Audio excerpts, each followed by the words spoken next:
As a matter of fact, it is. You have to be old enough. You have to be old enough to know that one.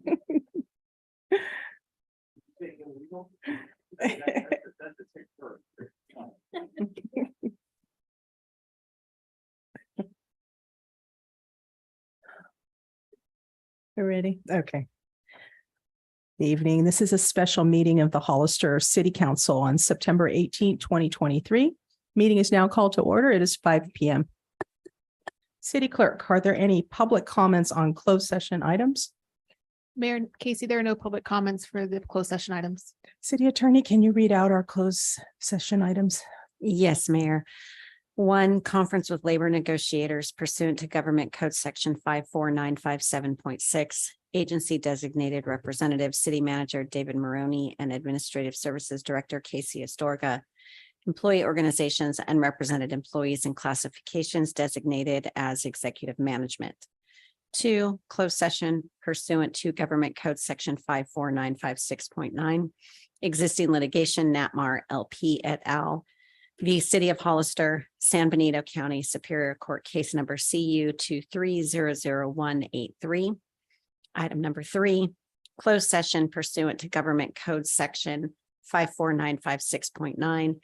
Existing litigation, Kane et al. V. City of Hollister, San Benito County Superior Court, case number CU 2200087.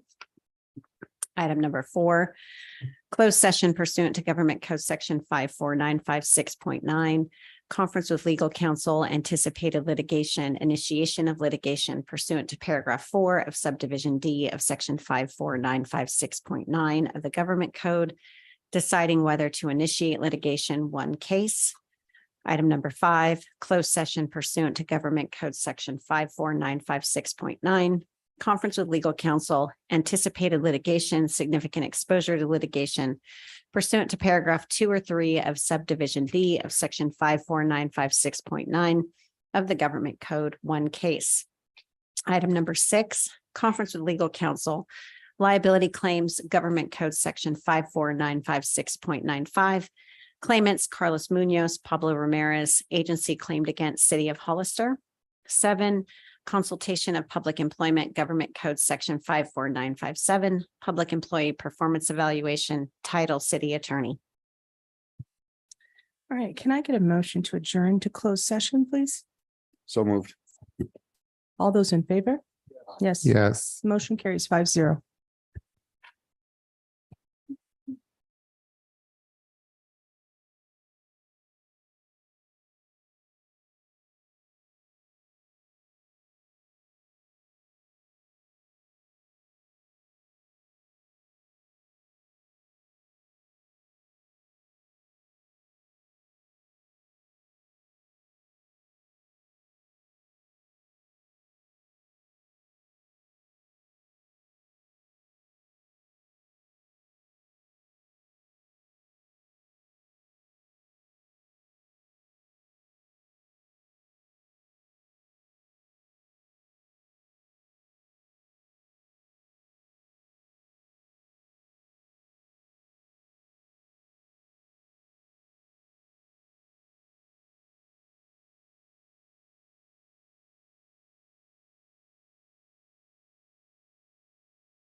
This is a meeting of the Hollister City Council, a regular meeting, and it is 6:30 PM.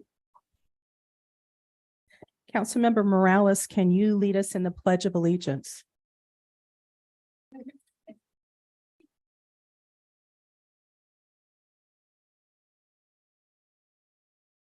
Pledge allegiance to the flag of the United States of America and to the republic for which it stands, one nation under God, indivisible, with liberty and justice for all.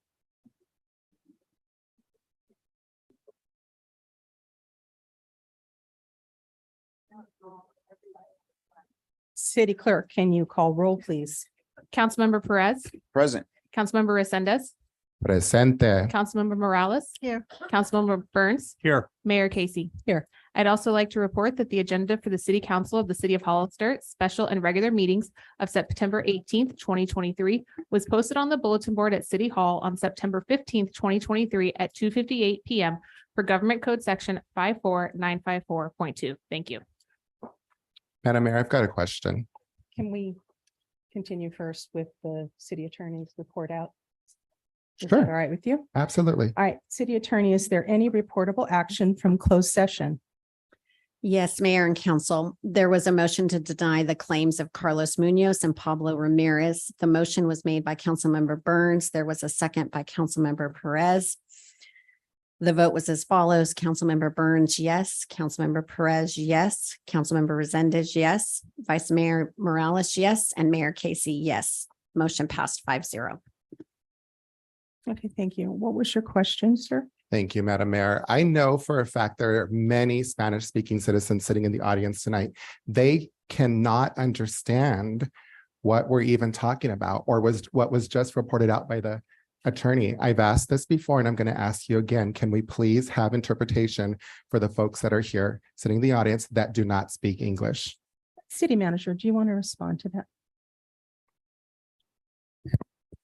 So I'd be happy to. So we did not receive any public request for comment in Spanish or translation services until this morning. We have not had a policy regarding providing translation services. We have recently had translation services as part of the overall direction that was received from council on the general plan and inclusionary housing ordinance. I'll be bringing at the October 2nd meeting a policy along with some options. So there are many different ways to do it. We'll discuss the different ways to do it and policy based on those methods. There's some that are live translation like we've had with the headsets. There's others that are more tech-based. And so we'll be having that discussion. I'll be bringing that on October 2nd for discussion and direction. Thank you. I have a follow-up question. Okay. Thank you. At the last meeting, we did not have a prepared translator as well. And at that time, it was at the consensus of the city council whether or not we would provide translation. I would pose the question of this city council to ask for that request again. Can we please provide translation to the Spanish-speaking residents of Hollister that are here in attendance tonight? Did we not have a translator here at the last meeting? We had a member of our staff that spoke Spanish that basically jumped in and provided. That was a few meetings ago, but at this last meeting, I'm referring to the sewer meeting that was a few meetings ago. There was nobody who spoke Spanish here at the last meeting. That's correct. The meeting before that you were referencing, Madam Mayor, was for the general plan and inclusionary housing. That one did have. That did have Okay, that that's what I'm as thinking of. the other Sorry. general plan and inclusionary. The one before that Councilmember Resendez is referring to was around wastewater matters. Okay. At that meeting, a member of the staff stepped up and provided translation services, some of which were a challenge technically, as well as needing to use some of our services, and some of the audience members were actually helping along. I have looked into that, and as far as the spirit of our MOU, we're not providing, technically we're not providing live oral translation. That is a very specialized skill set. And so that's why I would be bringing that service forward to be provided. Okay. So I do not have that staff member available to provide that service. Madam Mayor, I'd like to pose the question to this council as to whether or not we can have translators for the Spanish-speaking residents here tonight. I think we've already indicated that we do not have that. So I'm not sure your question at this point. City Attorney, would you weigh in? Are we allowed to check with the council, as we did last time, if we can or cannot have translation services for the Spanish-speaking residents here tonight? So you can inquire. I think what the mayor was saying is that there isn't city staff here to do that or a hired translator. And California law doesn't require that a translator be provided. The city manager is going to bring back a policy. And I think if there's too much more discussion on a policy, this actually needs to be an agendized item so the public can weigh in. I agree. So I think we're gonna move ahead then with the meeting. Before we get started, I wanted to address the manner and decorum of our meetings and issue a warning in this regard. The meetings have to be in an orderly and efficient manner without willful disruption so that the business of the city can be conducted. While the council's more than willing to listen to comments from the public, it has to be done at the appropriate time and should be done at the podium with the microphone so your words can be heard and recorded properly as part of the meeting. There cannot be interruption when council members are speaking or audience members calling names, chanting, or yelling out. If you do so, a warning will be issued to you, and if the behavior continues, you may be asked to leave the chambers. If there is too much disruption from members in the audience, depending on severity, it may be necessary to call a recess or clear the chambers or even cancel the meeting. So I would like to ask all of you for your courtesy and your cooperation in this regard so that it won't be necessary to take any of these steps. Thank you. Madam Mayor, I have a question. It's not the appropriate time for questions, sir. We're starting our meeting. City Attorney, I have a question about the statement she just read. Do I not have an opportunity to ask a question regarding that? I believe he's out of order at this point. So the mayor runs the meeting according to your Rosenberg's rules of order. And so she said that there's not going to be comment on it. So the answer is no. I can't The ask a answer- question about the statement that she. No, just you read. can ask during your council comments. Okay, thank you. All right, we're going to start with proclamations. We're going to do a proclamation for proclaiming September 18th to 29th as High School Voter Education Week. Do we have some folks here to receive a proclamation? Awesome.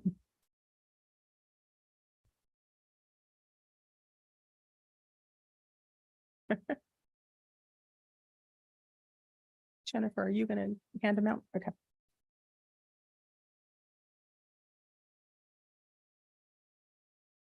Great. Okay. Whereas the youth of California play a critical role in our democracy by helping to choose the people who will lead us and by voicing their opinions on the issues that are important to them. And whereas students are encouraged to participate in the democratic process through voter education programs, becoming an election worker, and by inviting peers, family members, and the community to register to vote and get involved in civic engagement activities. Now, therefore, I, Mia Casey, Mayor of Hollister, do hereby declare September 18th to 29th, 2023 as High School Voter Education Weeks in the city of Hollister and encourage students to participate and get involved in the democratic process. Would one of you like to say something? Yes, hello. My name is Magdalena Carrillo, and I'm in the Congreso Estudiantil program. We are encouraging everyone 16 and older to register to vote. It seems that there's been a lack of interest in voting with the younger generation. By registering at 16 years of age, you have an opportunity to work the voting polls and gain more knowledge. Thank you. Thank you. Just, would either of you like to say anything? Yeah.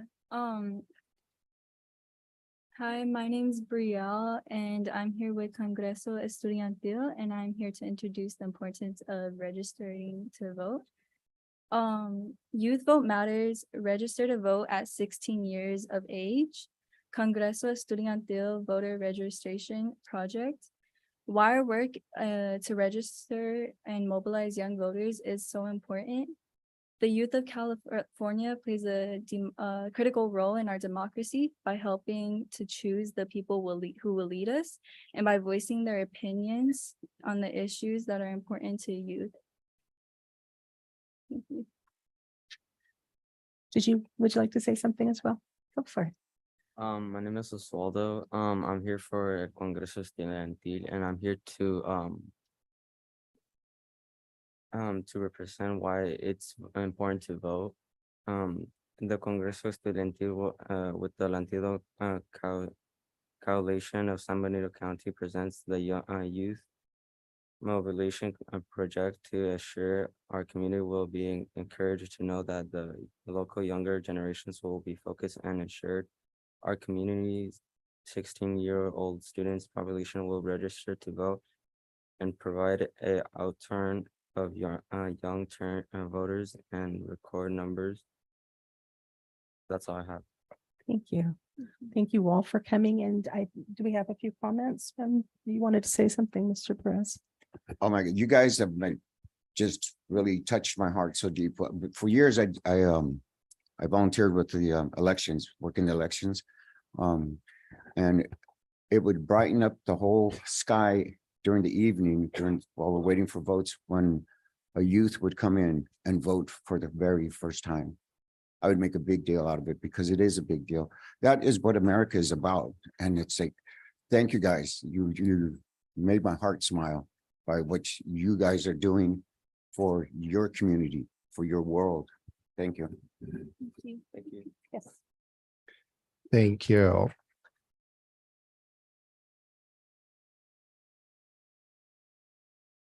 Real quick, Brielle, Magdalena, sir, if you can stay there. 2 of these young students up here are my previous students.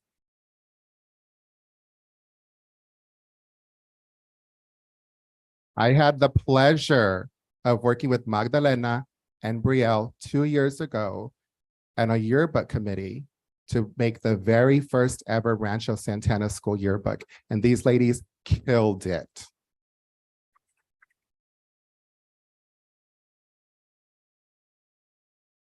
Thank you for coming to visit me last year, even though you weren't there.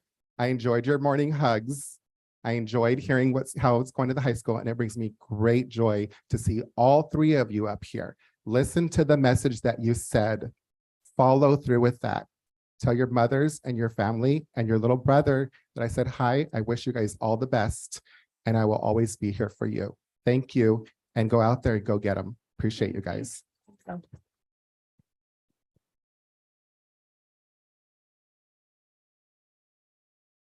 All right, our next proclamation is for Hunger Action Month. Is Sarah Nordwick here? There she is.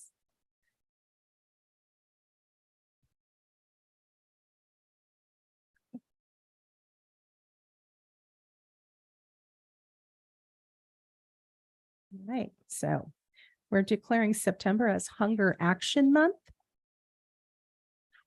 Whereas hunger and poverty are issues of vital concern in California, where 20% of people face hunger and 1 in every 5 children do not know where their next meal will come from. And whereas the city of Hollister is committed to working with Community Food Bank to educate people about the role and importance of food banks in addressing hunger and raising awareness of the need to devote more resources and attention to hunger issues. Now, therefore, I am Mia Casey, Mayor of Hollister, do hereby recognize September 2023 as Hunger Action Month in the city of Hollister to bring attention to food insecurity in our communities and enlist the public in the movement to combat hunger by taking action to ensure every community and everybody in it has the food they need to thrive.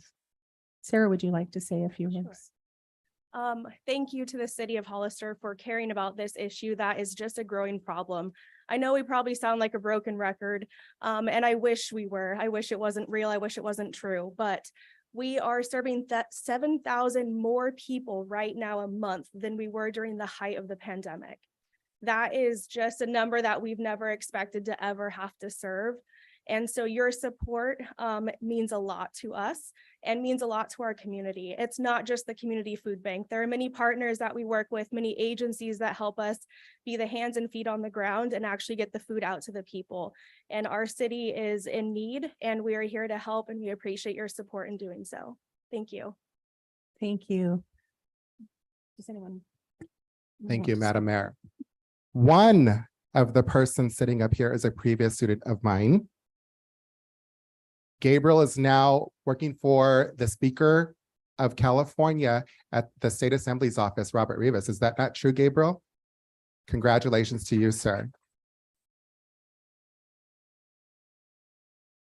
It brings me such great joy to see you and to have had the pleasure to teach your little sister as well. Come back and give to our community in a positive way. Thank you all for your public service to our community. Anyone else? Councilmember Perez. That's what it's, I mean, we think of America, the last president proclamation, you know, that's America, but this is like even bigger. This is human. You know, this is not about where you come from. It's about that you put something in your stomach. You know, it's more important besides air. Thank you guys. You guys, I've been out there. I've been involved with different stuff too, but also it's like you guys have refined it to a precision machine, getting all the people in and out, all the products in and out, and in a timely fashion, so that they don't get like, I don't know if you guys have ever been out there or seen their trucks, but the food they give, it's not like wilted or nothing. You're talking really good food. It's not leftovers. This is food for people. So thank you for everything you do, because I know in my block, there's people that are always going to the truck at Dunn Park on Wednesdays. Thank you guys. And to the ones that aren't standing here. Thank you. Yes. Thank you. Oh, I'm sorry, Councilmember Morales. I just wanted to say thank you. I think people don't see how much time and energy you put out in your volunteers. Not only do you provide food security, but also dignity and choice and proper nutrition with a variety of different options in the way that people are not ashamed to come and ask for help. And that's greatly appreciated. In addition to that, all the work that you do in the community to help every resident, whether it's in the city or the county, whether they were flood victims or need of anything, you are always there, and you always instill the community to always help out in any way that they can, whether it's a few minutes or several days. I greatly admire how you inspire and take care of our community. So thank you very much. Thank you.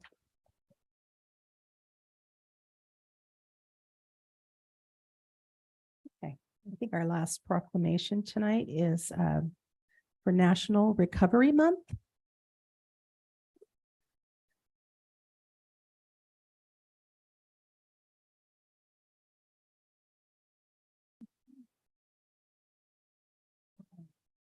Okay. So we're declaring September 2023 as National Recovery Month, whereas saluting people who are in recovery from alcohol and drug use disorders, as well as those who have helped them obtain treatment, helps to overcome barriers by educating the community about the benefits of treatment and affirming the goal that all people with alcohol and drug use disorders should have access to treatment services. And whereas we must encourage relatives and friends of people with mental and or substance use disorders to implement preventive measures, recognize the signs of a problem, and guide those in need to appropriate treatment and recovery support services. Now, therefore, I, Mia Casey, Mayor of Hollister, do hereby declare September 2023 as National Recovery Month in the city of Hollister.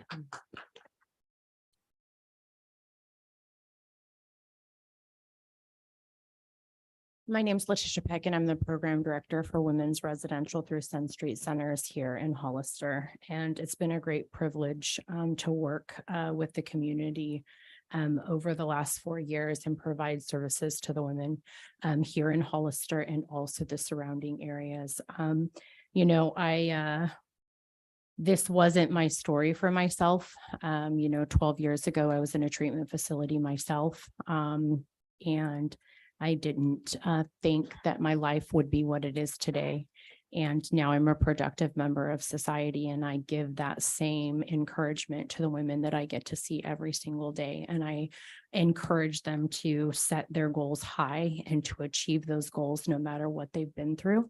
And so I have two ladies here who would like to share a little bit about themselves, where they've been and what, recovery is to them and how they've overcome and how, treatment and the understanding of substance abuse through the community has helped them to, achieve their goals.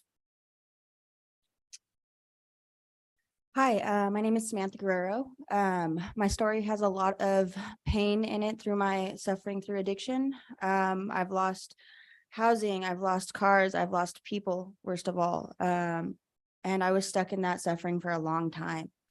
Through the help of Sun Street Centers and Hollister especially, I've gotten back a chance at life that I didn't think I was going to have. And I really appreciate these people and the people who help keep it alive, because I'm starting to love myself again, and I'm starting to love life again. And I have these people to thank for that, and Hollister to thank for that, and Sun Street Centers.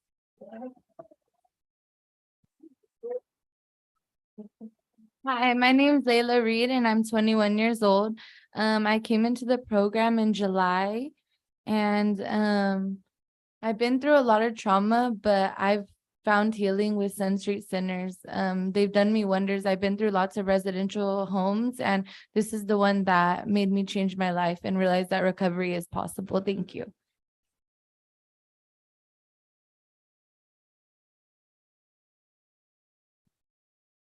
Recovery is possible. There's a whole slew of us.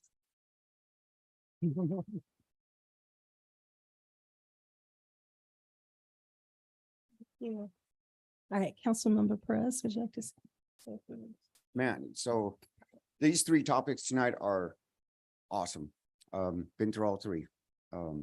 It's awesome is that, I don't know who said it, but you're starting to love yourself. There's so many people that don't even have addictions, that don't even achieve that. Good job. And it's so awesome because so many people are going to go with the future. Anyone talks about your past, let them talk about your past, because you're going forward. Let them stay in the back. And what you've done is you've not only you're reaching your goals, but you're like that runner that's last in place, just and you come around the last turn, then you kick it into gear, you pass everybody up, and you do something positive for yourself, for your community, for your family. Man, that's awesome. Thank you. You guys are awesome.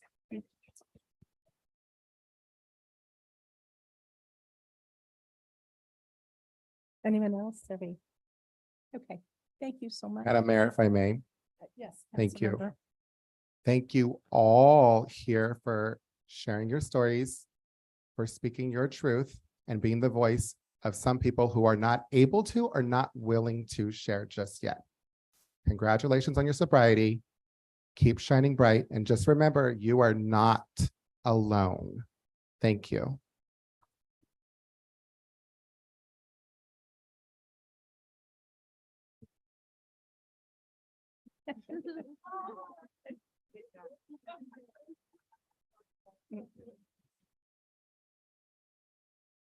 All right, we're going to move on to council business.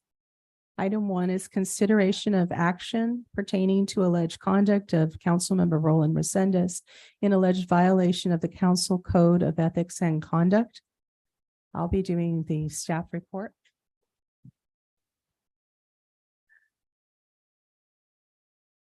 Okay. As chair of city council meetings, it is my duty to preside over meetings, and council members are to follow direction of the chair.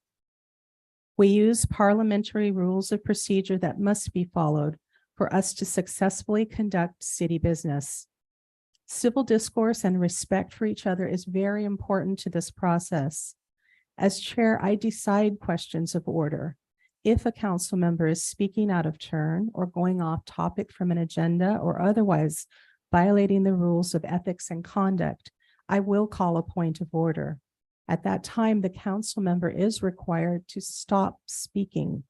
If a council member disagrees with a point of order, they can always ask for an appeal and a vote of the council to overrule my decision. On several occasions, Councilmember Resendez has mischaracterized my attempts to keep order and to have him follow parliamentary procedure as an attempt to silence him. But let me be clear, no one is trying to silence Councilmember Resendez. He is welcome to share his opinion regarding an agenda item, but his comments must stay on topic and be made at the appropriate time when he has been recognized to speak. Also, there is an expectation of civility and professionalism of all council members when giving their opinion. I'd like to ask you to lower your sign so that you're not blocking anyone behind you that may be trying to see. Thank you. I mentioned the Code of Ethics and Conduct. The code was developed by the previous city council, including Councilmember Resendez, and all the council have read and agreed to abide by this code. However, Councilmember Resendez has repeatedly violated the code. In fact, he has indicated he doesn't care and plans to continue this behavior. He has also threatened on more than one occasion, indicating that if I wanted a circus, he was going to bring a circus. And a circus is exactly what happened on August 7th. He not only violated the code personally, but incited members of the audience to chant and disrupt our meeting. His behavior shows a willful disregard for council policy and for the law. The specific municipal code which Councilmember Resendez violated is Municipal Code Section 2.04. So there's several sections. Municipal Code Section 2.04.015.4, respect for process. Members shall prepare themselves for public issues, listen courteously and attentively to all public discussion before the body, and focus on the business at hand. Municipal Code Section 2.04.020.1. Elected and appointed officials' conduct with each other in public meetings. Number 1, honor the role of the chair in maintaining order. Members should honor efforts by the chair to focus discussion on current agenda items. 2, practice civility and decorum in discussion and debate. Free debate does not require, nor does it justify, however, public officials to make belligerent, personal, impertinent, slanderous, threatening, abusive, or disparaging comments. And number 3, avoid personal comments that could offend other members. And the last section is Municipal Code Section 2.04.015.3, conduct of members. Members shall refrain from abusive conduct, personal charges, or verbal attacks upon the character or motives of other members of council, boards, committees, and commissions, the staff, or the public. So now I want to review a few specific incidents at the August 7, 2023 meeting. I reviewed this council meeting and began to note each individual violation of our code. After the 15th violation, I decided to stop. I will cover the general violations as well as a few of the more egregious specific violations.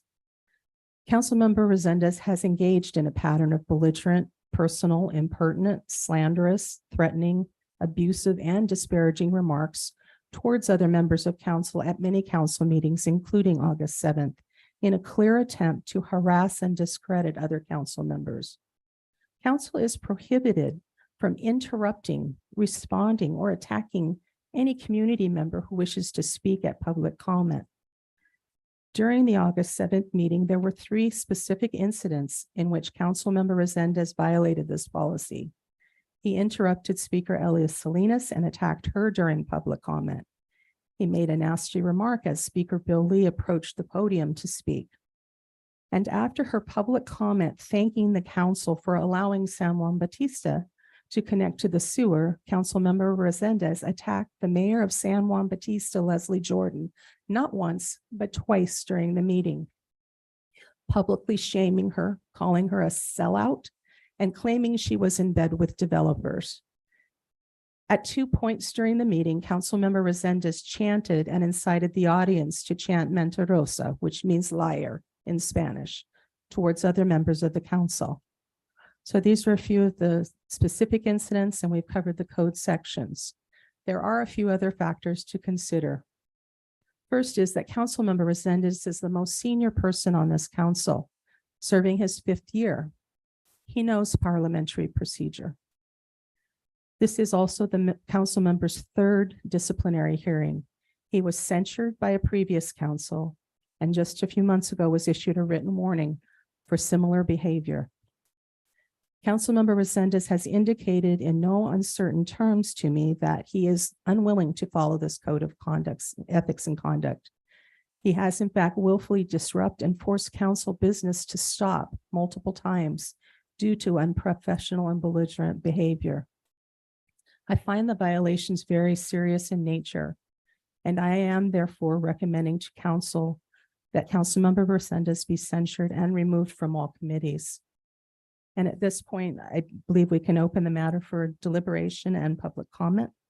Does deliberate? Madam Mayor, do we have, You don't have the floor, sir. Can you wait a moment? Do we take deliberation first and then public comment, or? It'd be the same process you follow for all agenda items. So questions of council, open it to the public, bring it back for Okay, thank you. deliberations. You're And then I welcome. have one question for the city clerk. How many comments do we have for this item? We currently have 20 speaker cards. There are several people online, but no one has currently raised their hand. Okay, I think given the large number, we're going to limit this to 2 minutes. And if you require translation, you'll be allowed double that time to 4 minutes. All right, so do we want to take questions? You'll have a time to. Councilmember Burns, do you have any questions? I do not at this time, Mayor. I will hold my thoughts and maybe questions after hearing public comment. Thanks. Mayor. Okay. Do you have questions, Councilmember Resendez? at this time, I don't have any questions. No. Okay, so we have no questions. Then can we go to public comment, please? Yes, Mayor Casey. The first speaker is Daisy Aguayo, followed by John Robles.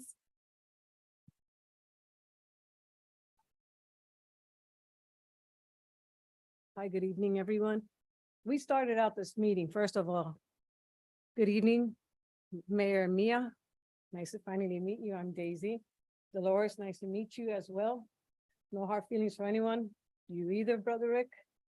But we started this meeting and we opened up with the Pledge of Allegiance, liberty and justice for all.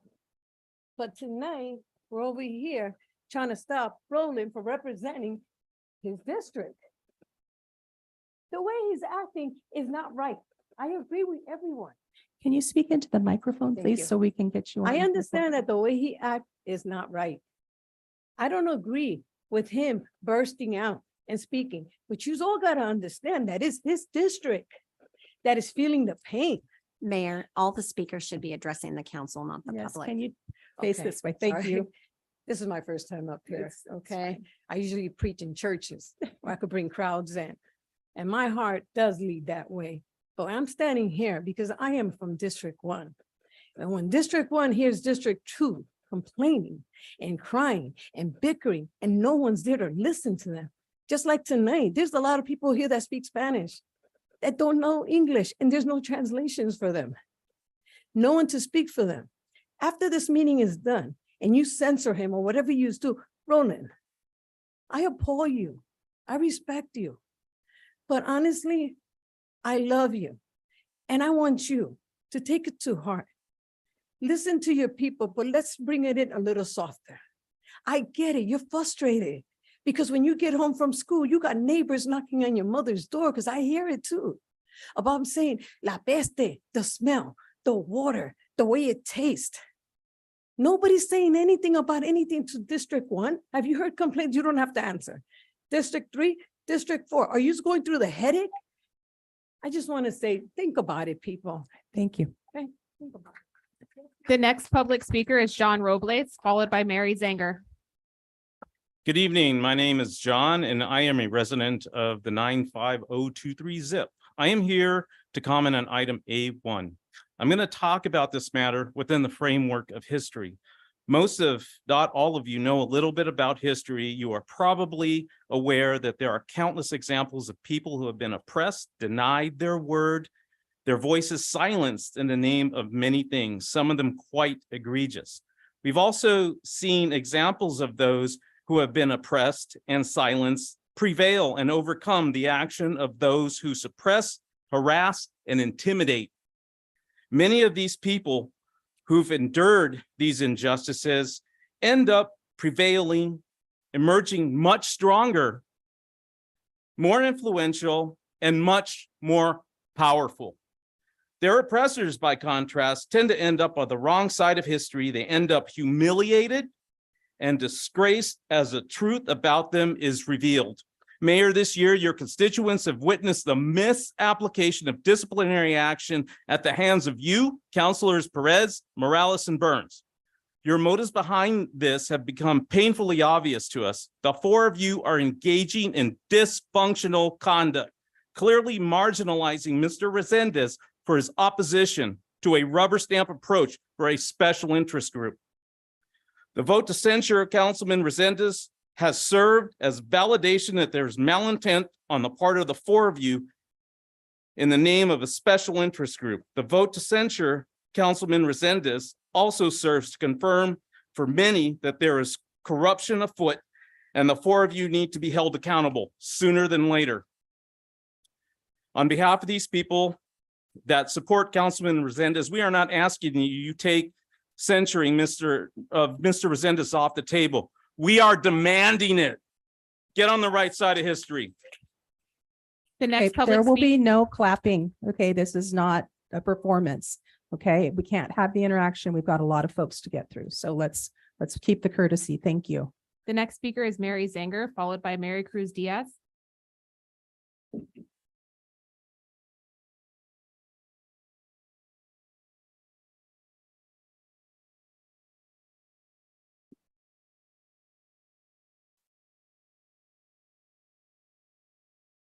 Council members, all of you, city manager, counselor, thank you for the opportunity. It's quite an honor to be here and speak before you.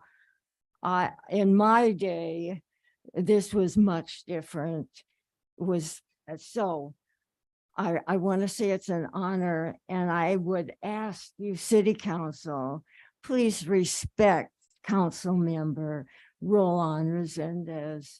He supports his district and he works for his district. And I also support people and work for people and hope the best for everyone. We need a lot. We need housing. We need low-income housing, affordable housing. There's so much to do and nothing to argue about, just lots of work and respect. I'm kind of shocked that the mayor shouldn't even have to read it was shocking to me to have you read that. It's, in a way, it's immature. We're all here to work for everyone in our community. So thank you all. Thank you. The next speaker is Mary Cruz Diaz, followed by Bella Rosales.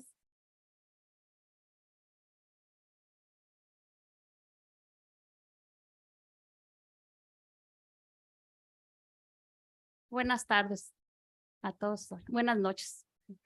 Yo sé que pues no hay intérprete aquí, ¿verdad? Pero pues, No, there's not an interpreter here tonight. okay. Yeah, a member of the public could translate for her. I'd stop the clock though till you get that person up here. Mom, can you Okay. translate for Doña Maricruz? Señora I Maricruz? would like to have someone else translate, someone that's not connected here.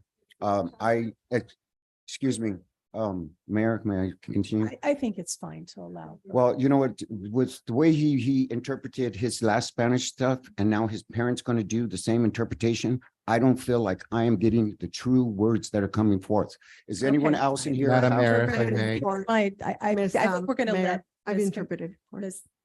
Please go ahead. Okay, vamos a ver.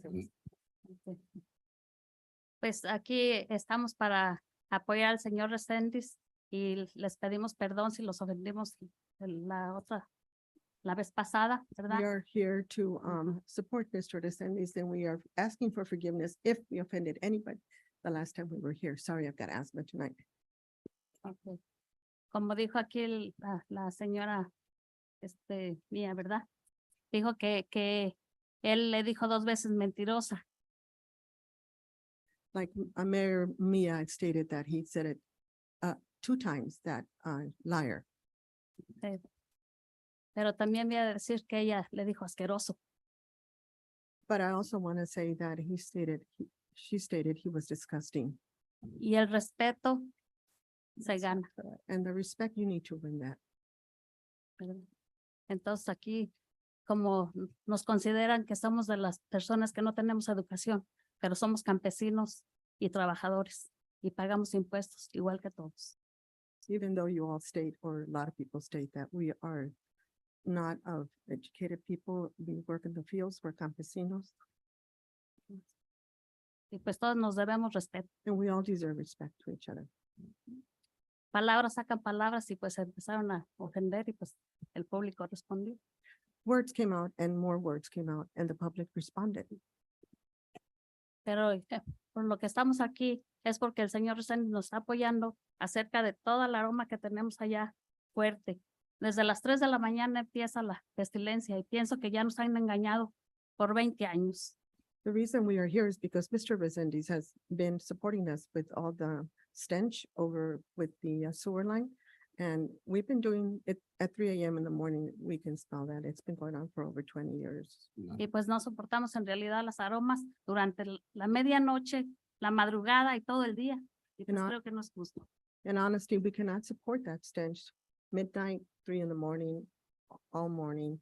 And that's not not to be justified. Y es la razón por que estamos aquí, ¿verdad? Por eso les decíamos la vez pasada que si ustedes vivieran en esa área, harían lo mismo que nosotros. And that's the reason that we are here, because if you were to live in that area, you would probably believe the same way that we do. Nomás lo que queremos es que no avienten toda esa cosa que quieren aventar de otras partes. Es lo único que estamos pidiendo. porque no queremos más mentiras, por favor? And the only thing we are asking is for you not to continue to throw all that stuff or stench to our way, and we're asking for you not to give us any more lies. Please. Y pues muchas gracias y que Dios les oriente para que hagan lo mejor decisión posible. Thank you very much. May God orient you so that you can make the best possible decision, Que tengan una bendecida noche. Gracias. that you may have a blessing night. Thank you. Thank you. The next public speaker is Bella Rosales, followed by Vicky Montoya.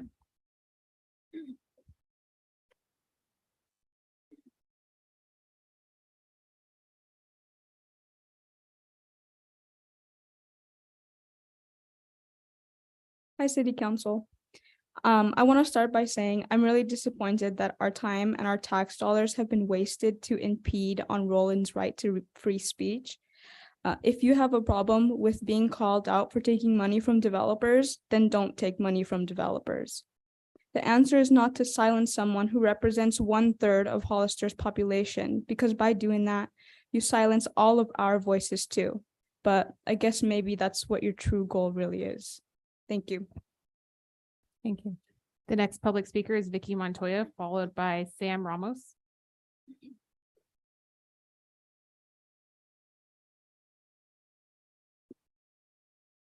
Hello, my name is Vicky Montoya, and I'm getting tongue-tied already. I'm just coming here not to say who is right and who is wrong, but I just want to say that when we are coming here, we are supporting our representative, even if he doesn't speak like we would like him to speak. I would like to criticize him, but that's not my job. I'm here because I represent the area where this lady that just spoke in Spanish. And it makes a lot of sense if we can work together. And I know it's hard for you guys to make decisions, but whatever you do it for the safety and the health that we have to put up with in the west side. And that's correct what the lady said. At 3 o'clock in the morning, it does stink. And I really don't think you have a choice with this county growing so fast. But consider our area, that we need some better things in our neighborhood instead of being backwards. That's all I can say. No apologies here, just let's work like adults. Thank you. The next public speaker is Sam Ramos, followed by Carly Robles.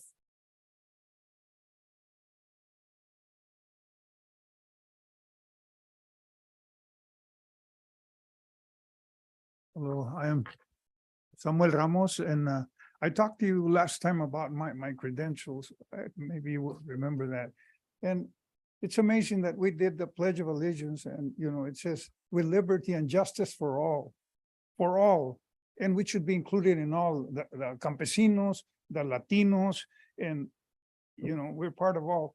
And then in the Declaration of Independence talks about the life, liberty, and the pursuit of happiness. And I think one of the things we missed is the pursuit of happiness, because you can make people very miserable when we don't have low-income housing for the working people of this county. And everybody alludes to the working people, the San Benito Democrats, and all the groups, and also Robert Rivas speaks about this, but yet it's not happening. Instead of going up, we went down to 15. That's what I understand. Please correct me if I'm wrong. Last time I told you the story of my friend Luis, who came from Mexico with a 4th grade education and bought a house, and he lives in Gonzalez Street, but now a young man with a master's degree couldn't buy a house. With a PhD couldn't buy a house because they're so expensive. And we say, well, the builders, we got to get the needs of our people, and that's what really upsets me. And then I have a niece that they save so much money to try to get into a house. By the time they try to get into a house, the prices had gone up. So she ended up renting for $2,700 a month. That's criminal, And think about it, because we have homes, we're fine. But what about these other people, the essential people, the farm workers, the students, the young people that are just getting married? Thank you. The next public speaker is Carly Robles, followed by Elia Munoz Cowan.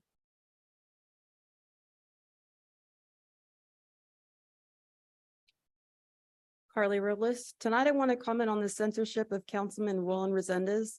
The mayor and the council members are moving to censor the voice of nearly 28% of Hollister residents, turning their backs on the people and going against everyone who wants controlled and sensible growth. The mayor lied about controlled growth during her campaign, but it's in writing and she's been called out on record on Nextdoor. Maybe she meant to say developer controlled growth. This is just one of many red flags that are being raised as a result of the actions of councilors Resendez, Morales, Burns, and Mayor Casey. Some of the things that these four are doing include, but are not limited to, changing the city's general plan to allow accelerated and uncontrolled development over the next 17 years, cutting the amount of affordable housing in order to maximize a developer's profit while ignoring those constituents who would benefit the most from affordable housing. They are ignoring traffic problems within the city in favor of unchecked growth. They are ignoring many infrastructure improvements within the city limits. They are favoring improvements to communities in other parts of the county far away from the city limits and brokering questionable deals, such as the ones we see with San Juan Oaks, a soon-to-be affluent community where their voices matter more, I guess. More money equals more attention. Do we see a pattern here? Their defiant practices don't stop there, however. They are engaging in a systematic suppression of Mr. Resendez because he is not a puppet to the developers. He's being bullied by both the mayor and the council Morales, and is clearly under attack for his choosing to represent the people instead of the dollar. This action is just another attempt to cheat the people of Hollister and deny them a voice on growth and infrastructure. Councilman Resendez has been working very hard to warn the citizens of Hollister and surrounding areas about the irresponsible intentions of the rest of the council. Maybe it's time for a change. The signs say yes. Thank you. The next speaker is Elia Munoz Cowan, followed by Jasmine Rosales.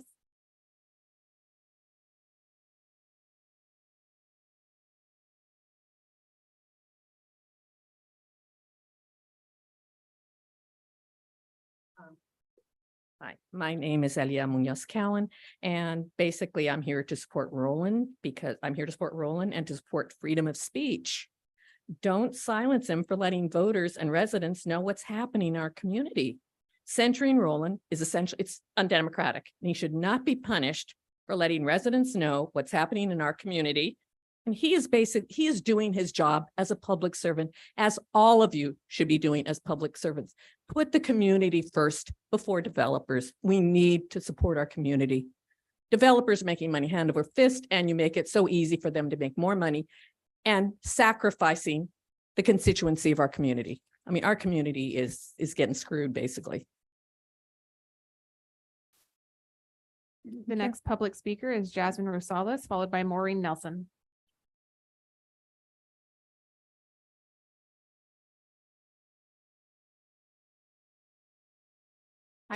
I will be speaking in both English and Spanish, starting with Spanish.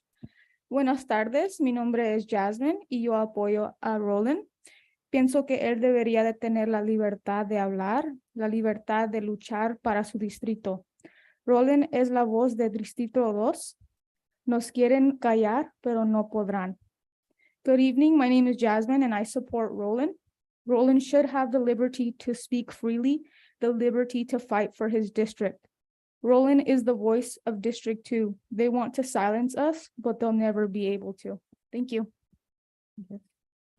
The next public speaker is Maureen Nelson, followed by Mary Shaw Corin.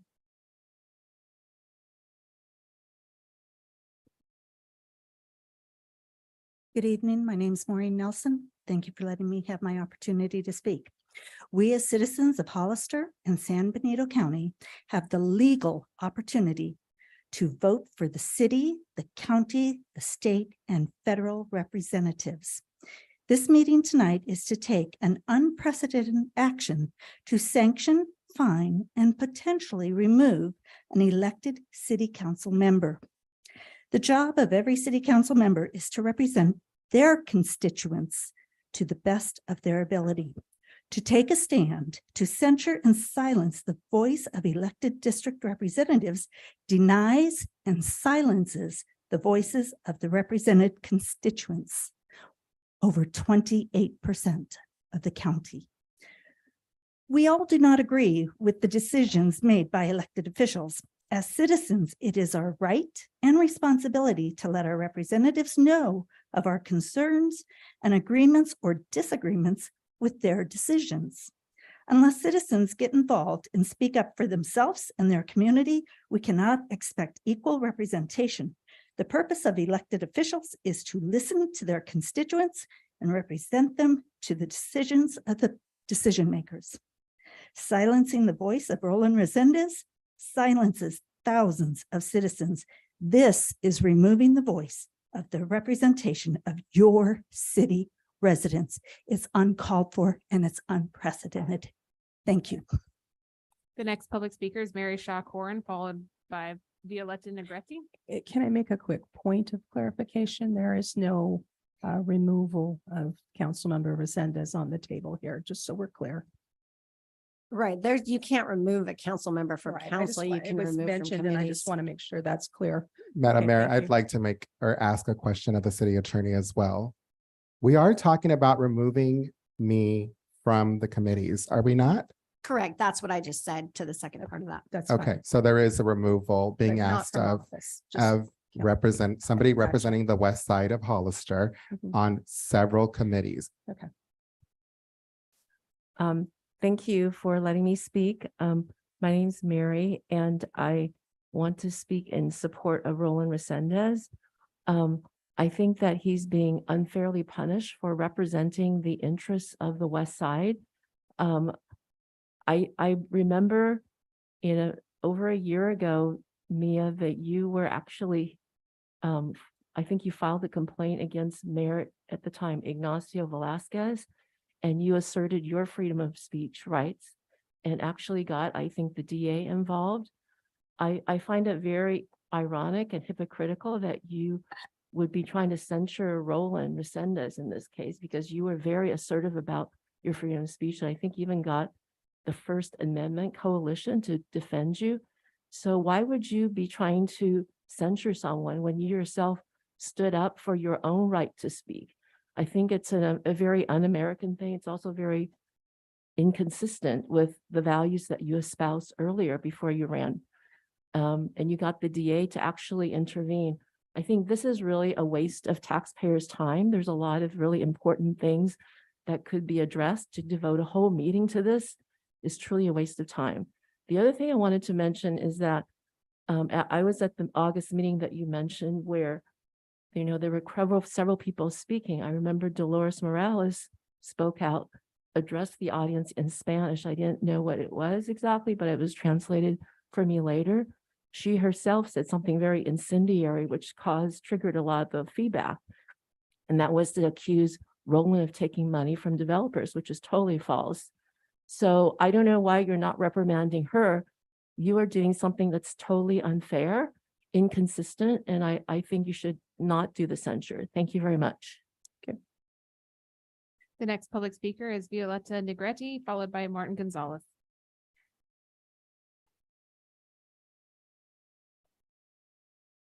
All right. Hello, my name is Violeta. Roland is the voice in the eyes of and sees what the community is facing with the growth. By silencing him, you're silencing the community and not caring for your community and its future. We need a building moratorium that has been brought up. The amount of growth is getting really out of hand. The traffic, the overcrowding of schools, it's not benefiting the education of our children. With the growth, there's also been an increase in crime rate. Hollister High has had already a false alarm of a active shooter on campus. We've also had recently, this past week, we had 2 teenagers detained from the campus who were involved with drugs and had weapons on them. And they were actually escorted off campus. We can't afford more growth and you guys are trying to silence Roland. Are you guys feeling, do you guys feel threatened? And are you guys just feel threatened that he has actually the support of the community? And speaking of code of conduct, at the last meeting in which we spoke in regards to the sewer, I spoke to Mr. Perez and he did smell of alcohol. The next public speaker is Martin Gonzalez, followed by James Connor.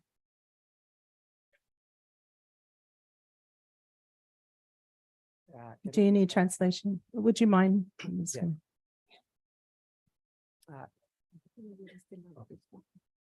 Yo nomás tengo 3 preguntas que les quería decir. I have three questions. Si decir la verdad es malo, Saying the truth is bad, ¿qué estamos haciendo aquí? then what are we doing here? Segunda, Second, ustedes pidieron el voto del pueblo para estar ahí donde están, you all asked for the vote of the public or the town to be where you're at. para tomar las mejores decisiones para el pueblo. So you may take the best decisions for the town or community. Y entonces, ¿por qué no trabajan juntos en vez de pelear para ayudarnos, ayudarse? Why don't you work together instead of fight so that you can help us? Ya no hay necesidad de que There's not a necessity se diga él, that a él lo que están that haciendo, what lo que him está haciendo, or he is doing or tomen not sus doing. decisiones buenas Take para good ayudarnos, decisions to help us, no para que ustedes mismos se echen veneno uno al not otro. so that not you all throw poison at each other. Si entre ustedes se dicen eso, ¿qué creen que estamos pensando nosotros? If you Nosotros, all do ustedes, that to each other, what do you think that the town thinks of you all? ya estamos cansados que We ustedes are hacen so la casa tired para venir a ver of sus fighting peleas. at home to Y come de- here to no see vamos a these types perder of el fights. tiempo nosotros We are a venir not aquí gonna para oírlos a ustedes decir waste cosas our uno time del to otro, come over here to venimos hear of a oír what you buenas all are saying decisiones. about each other. We're here to hear good decisions. Ayúdenos, Help no us. no nos dañen, ayúdenos. Don't hurt us. Help us. Y si decir la verdad es malo, And vámonos. and to say go back. if to say the truth is bad, let's just leave. Thank you. The next public speaker is James Connor, followed by Bridget Bauman Thorpe. Wow, okay. Gracias, señor. That's beautifully said. So, thank you, council, for hearing me. I would like to say that as a Native American, a Assiniboine, First Nation person, I understand, I grew up very poor. And I understand your district and the community. I've lived here now for 25 years. I grew up on the east side of San Jose, moved here. was able to educate myself and become relatively successful, I believe, in the community. But what we're talking about is making things work, okay? And to make things work, you have to abide by the rules. You have to have decorum.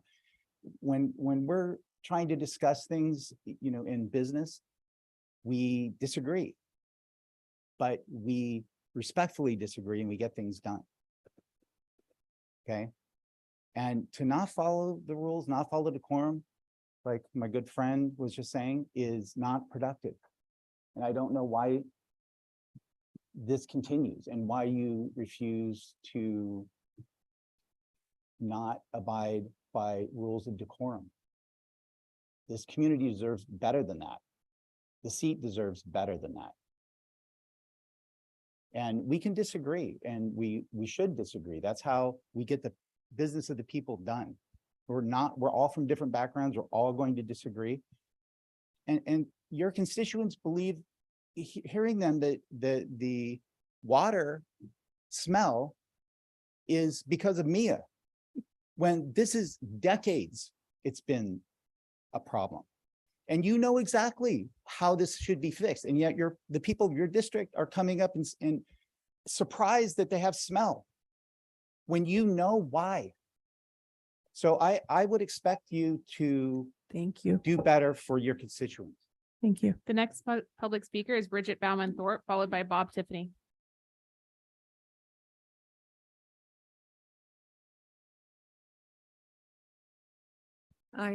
Thank you for letting me speak.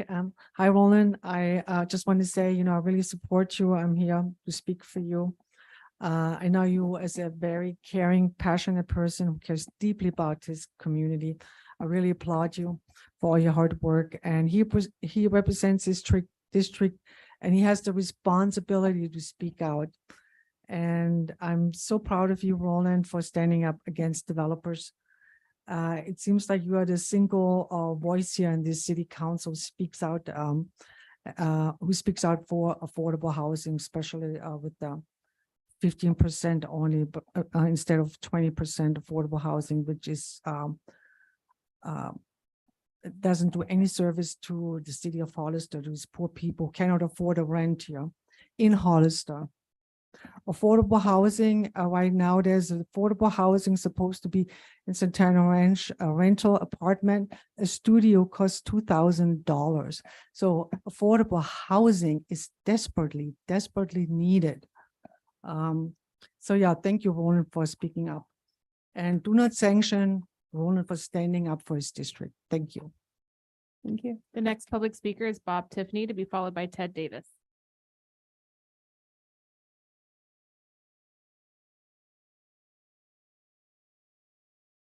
Good evening, Madam Mayor and council members. I have personally been on many boards over the last number of years, including a 2-year stint on the Board of Supervisors in 2021 and 2022. And so I certainly understand that there are going to be policy disagreements among the 5 of you. It's a good thing to hear differing opinions from not only your fellow council members, but from the public as well.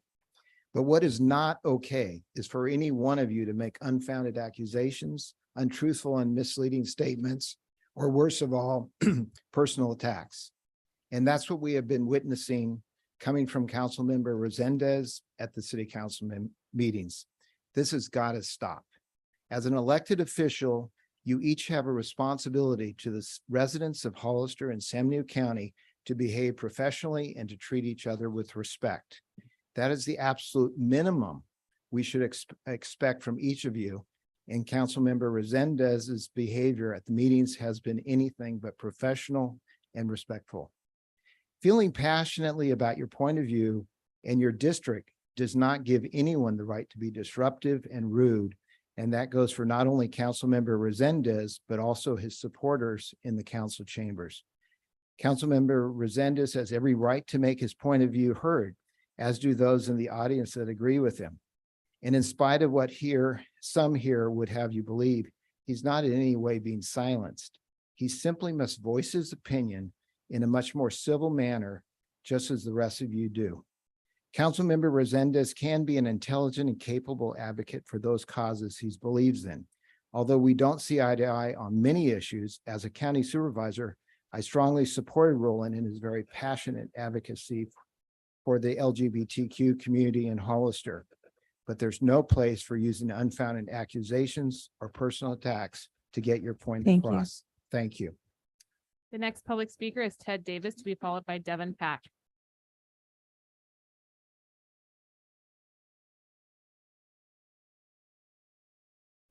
Buenas tardes. Mi nombre es Ted. And I could use a drink right about now too, Rick. So not alone. Roland, you probably noticed that your effectiveness is diminishing over time. It's not increasing because you've alienated all of these people. If your real goal is to represent your constituents, then you need to learn how to get along and communicate in a way that's very respectful, not insulting, not rude, not disruptive. Like Bob mentioned in the previous speaker, there are rules and they're here for a reason so that people all get heard equally. And if someone is trying to steamroll over everyone, it just doesn't work. It seems very obvious that you and Ignacio are attempting to make Mia fail, and it's having the exact opposite effect. The community is coming together behind her to support her because we watch what goes on in here, and it's appalling. I think you'll be much more effective in representing your community if you treat people with kindness and respect.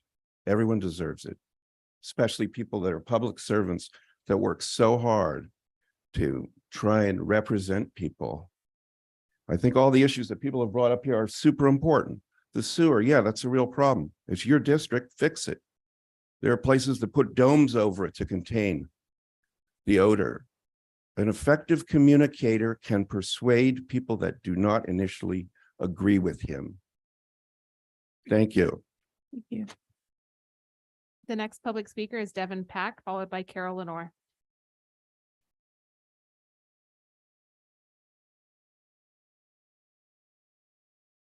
Madam Mayor, City Council, thank you for hearing me.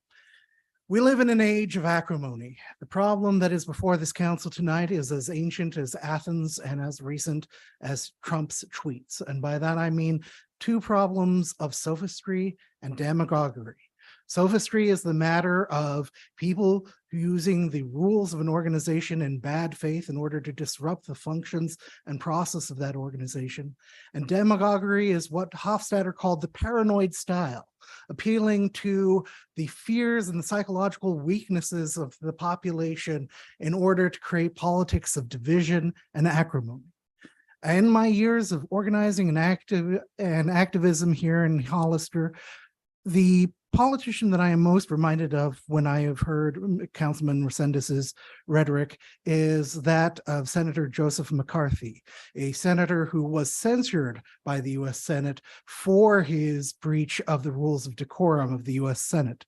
If you were to substitute the word communist for developer, you would notice an incredible parallel between the rhetoric of 1950 and the rhetoric of Councilman Resendez today.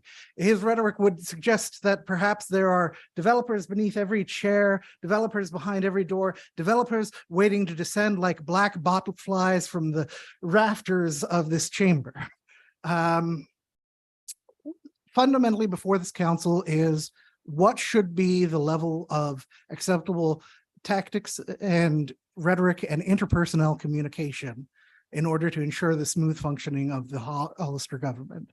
I would also remind this council that Councilman Resendez has applied these very same rules against Councilman Perez, Councilman Spencer. So there is now a matter of, well, what is good for the goose is good for the gander as well. Thank you. Thank you. The next public speaker is Carol Lenore, followed by Julio. Good evening, Mayor Casey and City Council. Well, I just wanted to come and say, because I've been very sad for quite a few years now, and I've been with the government 45 years actively, county and city. I've never seen it function like this, and we've had a lot of disagreements, especially the rally. It brought a lot of emotion and anger to them, but this is different. And I don't know when the West Side's And I hate calling you that because, man, I always thought we were all one. And this is what happens when you have districts. Now you got a District 1 and a District 2, and I really think we're all one community. At least that's how I do it. We're not here to talk about sewer tonight at all. This is not the topic tonight. We're not here to talk about inclusionary housing, and we're not here to talk about the whole affordability thing. And but I'll throw this at you. I work tirelessly to represent everybody in this city, but I pay particular attention to the west side because I'm trying to make it nice for you. But again, we're here for conduct. I worked with Roland on the council. Maybe some of you might recognize me, but I was on there 26 months and had to endure Ignacio and Roland. I tried so hard to like Roland. I really did, but I couldn't take the belittling and the bullying, and it's really terrible. Mia, I came tonight because you ran. I supported you. I support you now. Dolores, you're my council person. Rick was my council person. These folks work tirelessly. They are not crooked people. They work just as hard as Roland. So I really want to see us come together, and please, no more outbursts. I do it too, but you called me out at the last meeting by name. I really wish you wouldn't have done that. It was unnecessary. And that's an example of what I'm talking about. And then you winked at me. Thank you. Why would you do that? The next public speaker, Okay, thank you. the next public speaker is Julio, followed by Graham Mackey.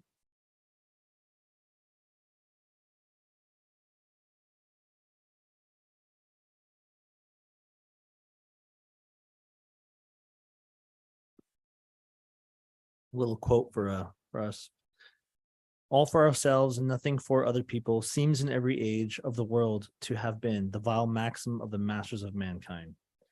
So Adam Smith wrote that, and I think we have created a political system that is completely dysfunctional. We see the divide. We see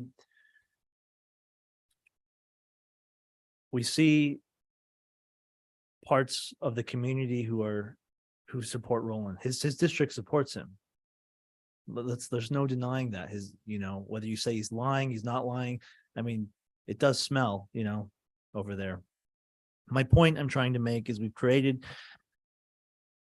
a political process where the only people that come to these meetings when it is about development, when it is about affordable housing, when it is about the sphere of influence, the people that show up to these meetings are developers. It is the real estate community. Why? Because they have a vested interest. They have a vested interest. The community does not have a vested interest because they're stuck in traffic. Our political system is broken. Yes, we see it. I mean, many of you come up here and have the privilege to say, oh, we need to get along and have decorum in this. Yes, that's nice, but there's a community that is systematically being ignored. And the last speaker says we shouldn't have districts. Well, the whole reason why we have districts is because of issues like this. We didn't have redlining here in this community, fortunately, but it almost seems like we have redlining, or we are dealing with the impacts of one ethnic or one socioeconomic disadvantaged community. Thank you. Thank you. The next public speaker is Graham Mackey.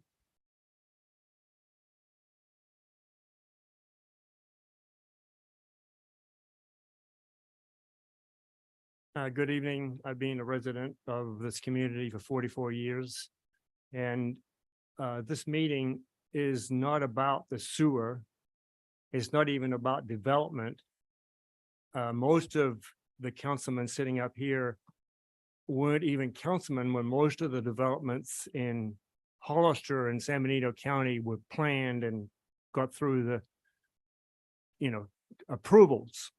So for any of you to be accused of causing the massive amount of growth that we've had recently is not true. And so I commend all of you for the time you spend on the city council. It's not an easy job. And if anybody in the audience thinks it's easy, they ought to try doing it. We're here tonight to talk about how we deal with each other. And in my opinion, the city council should be setting an example for the citizens of Hollister to follow. And obviously that's not happening. I was always told, do not say anything about anybody you wouldn't want them to say to you. So I'm asking you all to respect each other and act like business people and do a good job for our city. Thank you. Thank you. Those are all the public comments we have for this item. Thank you. Councilmember Burns, would you like to start? Thank you, Mayor. I'll do my best to be brief. So, first of all, I couldn't agree more with what Mr. Mackey just said. Having said that, I think this council did hear Councilmember Resendez's district speak about the sewer at 1 or 2 meetings ago. And the city manager reminded me, I think that we were going to have our public works director look at what the cause is and then talk about solutions. Is that correct?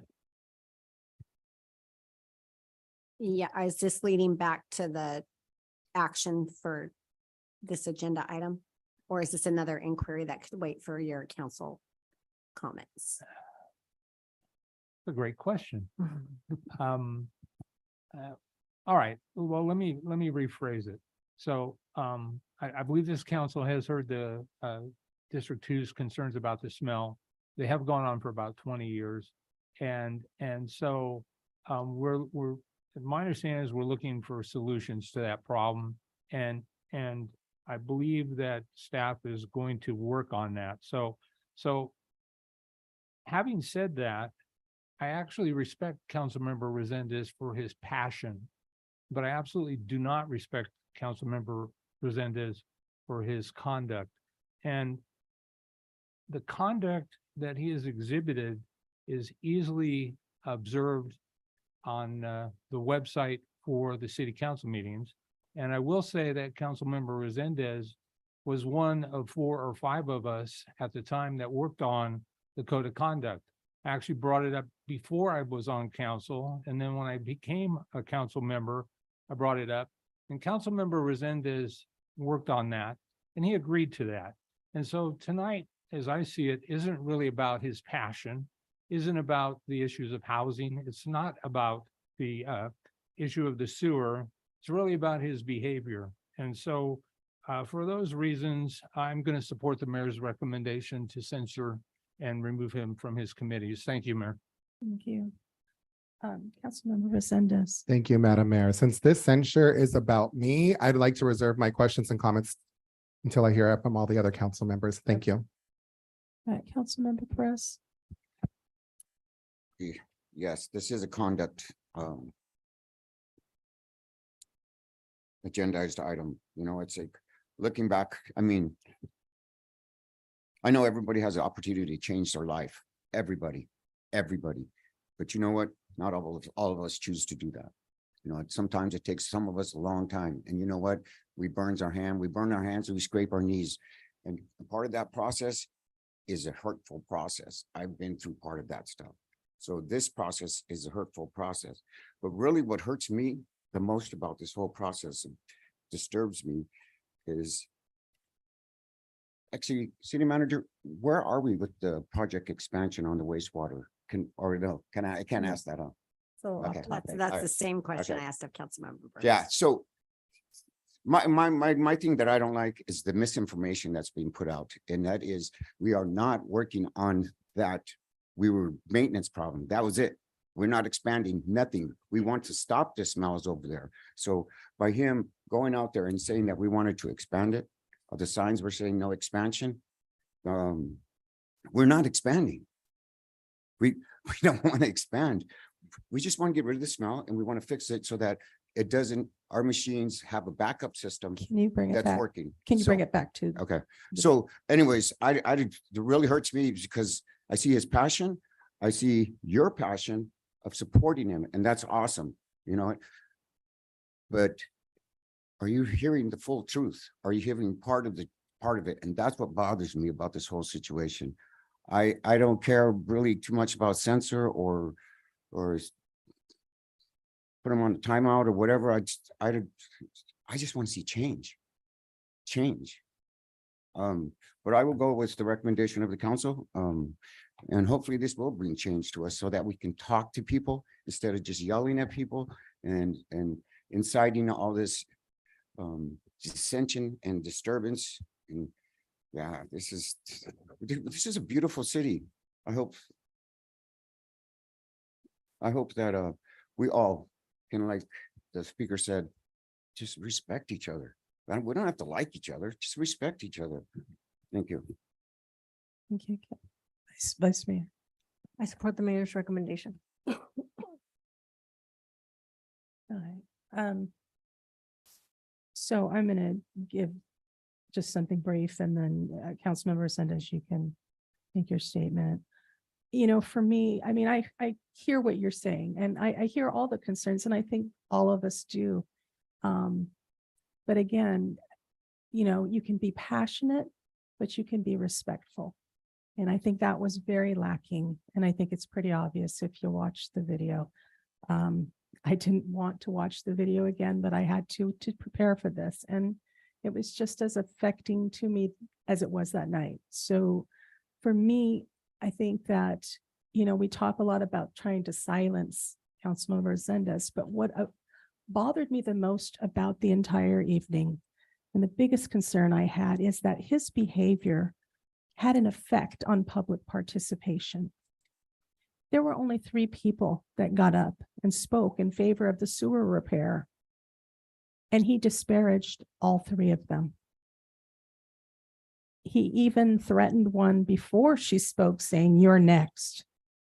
Those attacks were intentional, and they had a really chilling effect on free speech and democracy. I had 3, no less than 3 individuals contact me after that meeting to say that they had been here, they had planned to speak, but they were afraid of being attacked and jeered at and yelled at, and so they didn't speak. That's chilling democracy. That is silencing speech. So that troubles me. You know, our council, we are encouraging people to feel free and welcome to participate, no matter what your viewpoint. I've sat and listened to you and not necessarily agreed with you on what you're saying, but I listen. And I think that should be given no matter what your viewpoint, but that didn't happen that night. Now, despite continued false allegations and mudslinging towards me at almost every council meeting, you know, I've really done my best to ignore those remarks and focus on business at hand. And it's really not easy. But I want to see our city turn a corner and function in a more positive way. And simply because a council member repeats false accusations, it doesn't make them true. In fact, most of the claims made were discredited by a local newspaper the first time they were brought up. But the harassments and the attempts to disparage and humiliate and discredit me and other council members hasn't stopped. But I find it interesting. We had a former council member speak, and it's interesting to note that of the 8 council members that Councilmember Resendez has worked with, he's accused 6 of them similarly. And at that August 7th meeting, he was extremely disrespectful toward the mayor of San Juan Bautista, just because he didn't like her viewpoint. So he shamed her. He told her that she should be ashamed of herself and that she was a sellout and that she's in bed with developers. Do you see a pattern here? Not only that, he went on to claim the entire board of supervisors is also funded by developers. So the continued false rhetoric and unfounded allegations about corruption is really bad for our community, and it's very divisive in nature. So that's all I really want to say at this point. So I'll let Councilmember Resendez speak. Thank you, Madam Mayor. City Attorney, how did this item get on the agenda? Just so the public's aware of the process. It was brought up at a meeting and there was council consensus. So that's Okay. the process that council uses. So how does one request to bring this up? Can you just walk them through how does that look from beginning to end? Sure. So at the end of your council meetings, typically what happens, this is absent an agenda policy, which I know council has worked on in the past. a council member will ask for something to go on the agenda, and then typically the city manager runs a list of those requests and then goes back through it to make sure that there's consensus for these items. And that's how it gets on an agenda.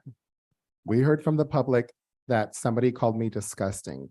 We've seen a lot of people in the audience being attacked. If I were to ask for that to be brought up as a censure item, what happens next?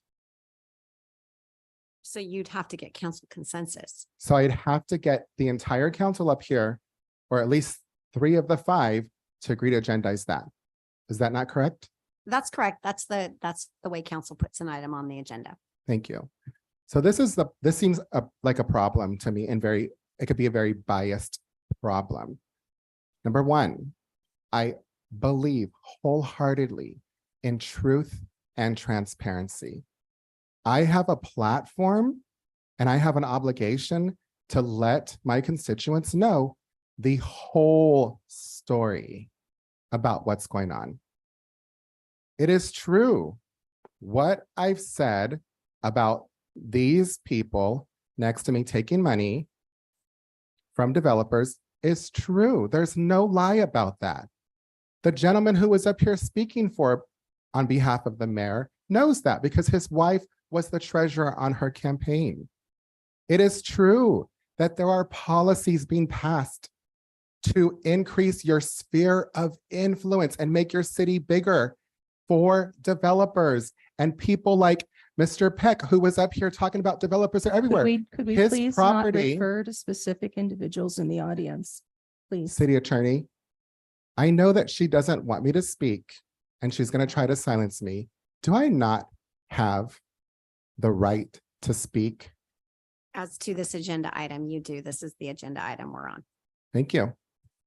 It is true that the sphere of influence is being grown and you're going to have to pay for it. And there are people in this audience that are going to benefit financially from it. There's a lobbyist in the back of the room named Christina Wyatt Chavez, who works for developers, videotaping me now. There are lobbyists here. There are lobbyists everywhere, like my friend who just got his property approved in the new sphere of influence that our public is going to pay for. It is true that our sewer is getting double the size of the capacity. I have a right, because I was elected by the people, to get them this information. And it is true that the rules are biased and they're not being applied to everybody. And that the rules of this censure and of this council are being used to target me, to silence me, and to remove me from committees because I keep bringing up these truths. I've talked to people on the council privately, and I told them fighting and hatefulness is going to breed more fighting and hatefulness. There are many things that we agree on, development and taking money from developers and doing favors for people when the people are sitting in traffic, when the schools are imploding, and there's infrastructure being laid out to develop thousands of more homes. That is not one of them. Carol Lenore was here earlier. We didn't agree on that. She can tell you that, but I will always, always speak my truth and do my job that I was elected to by the citizens of District 2 in Hollister, California. Thank you. All right, so, okay, please, no clapping. All right, I think we've covered this, so I'd like to, can we take a vote or are we doing consensus? It's a little unclear. So if you are going to reprimand, verbal or written, or remove from committees, you can vote to do that tonight. If you're going to censor, that needs to come back as a censor resolution at the next meeting.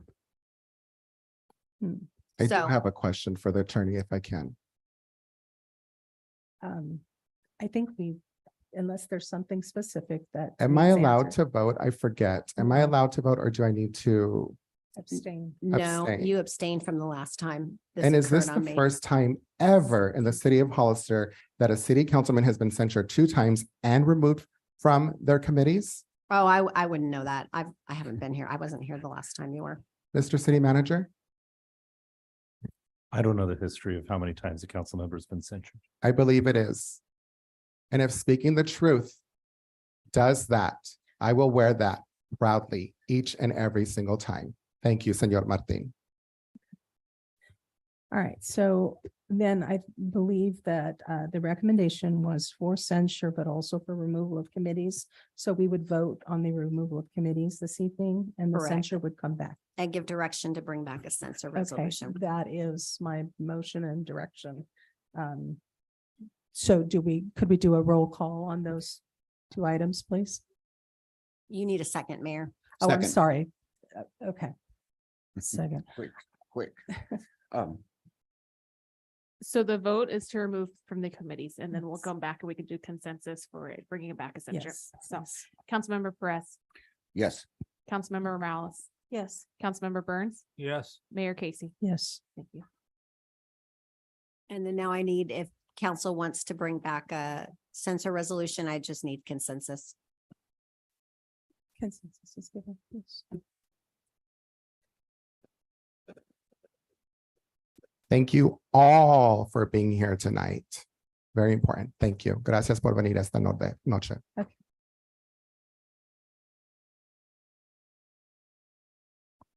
We're going to take a 5-minute recess before we move forward.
All right, I think we're going to get started. I think our next item is the Council Code of Conduct, the Ad Hoc Committee report.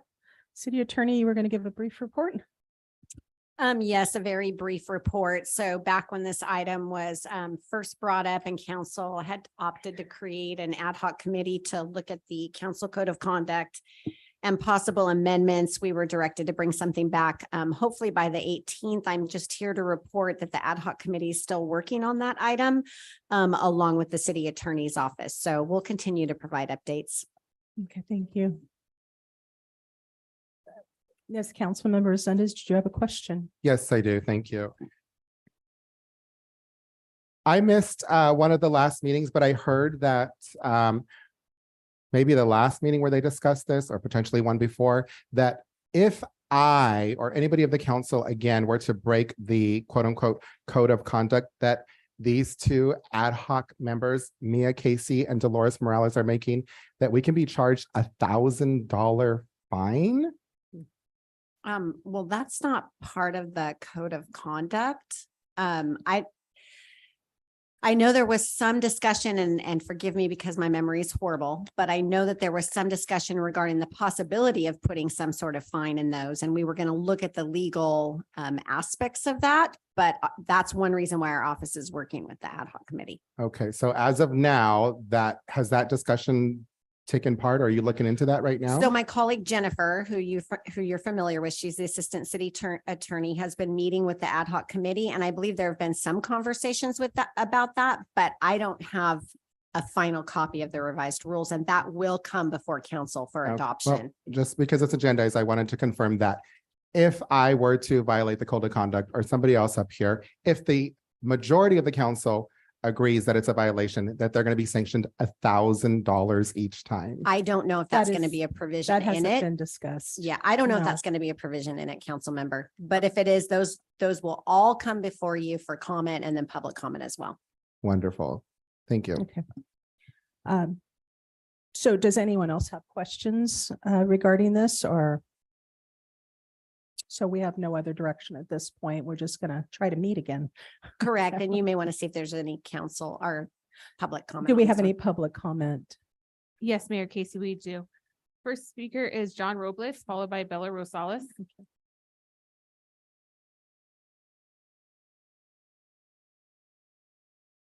This is getting tiring. Get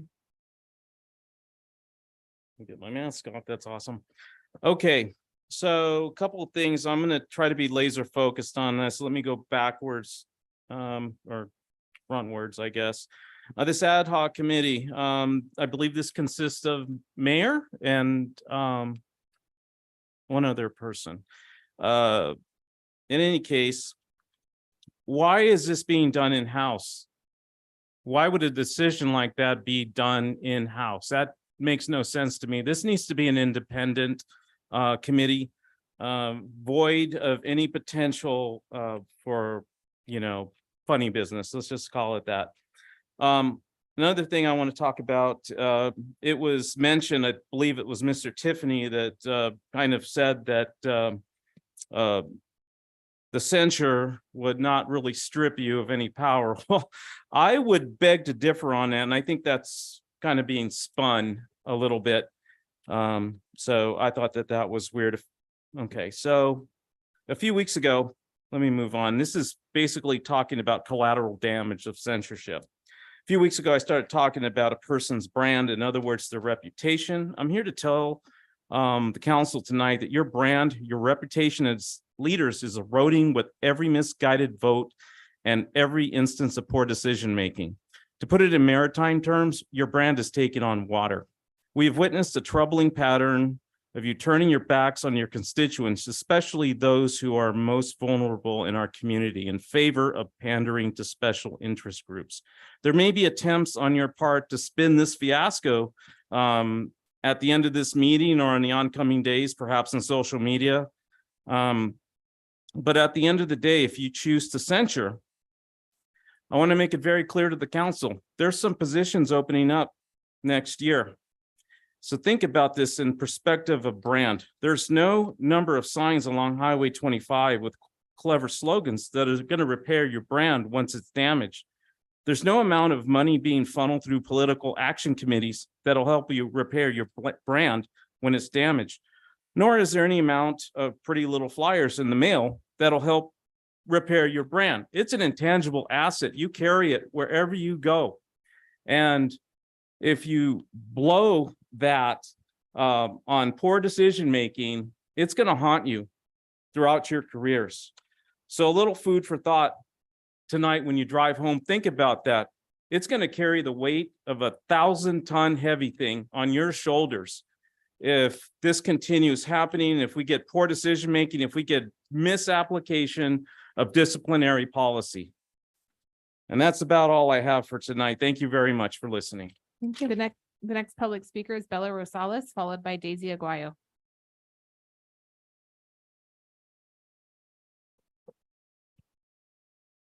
I only have one thing to say.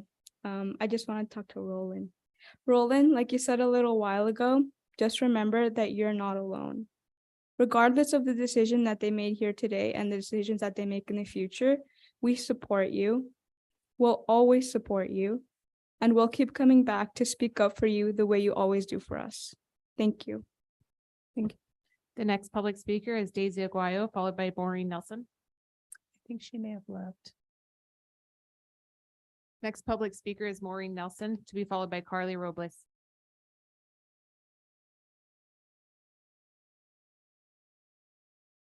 Actually, it's just getting ready to get into the on deck position. Thank you again. Here I am. Ad hoc committee.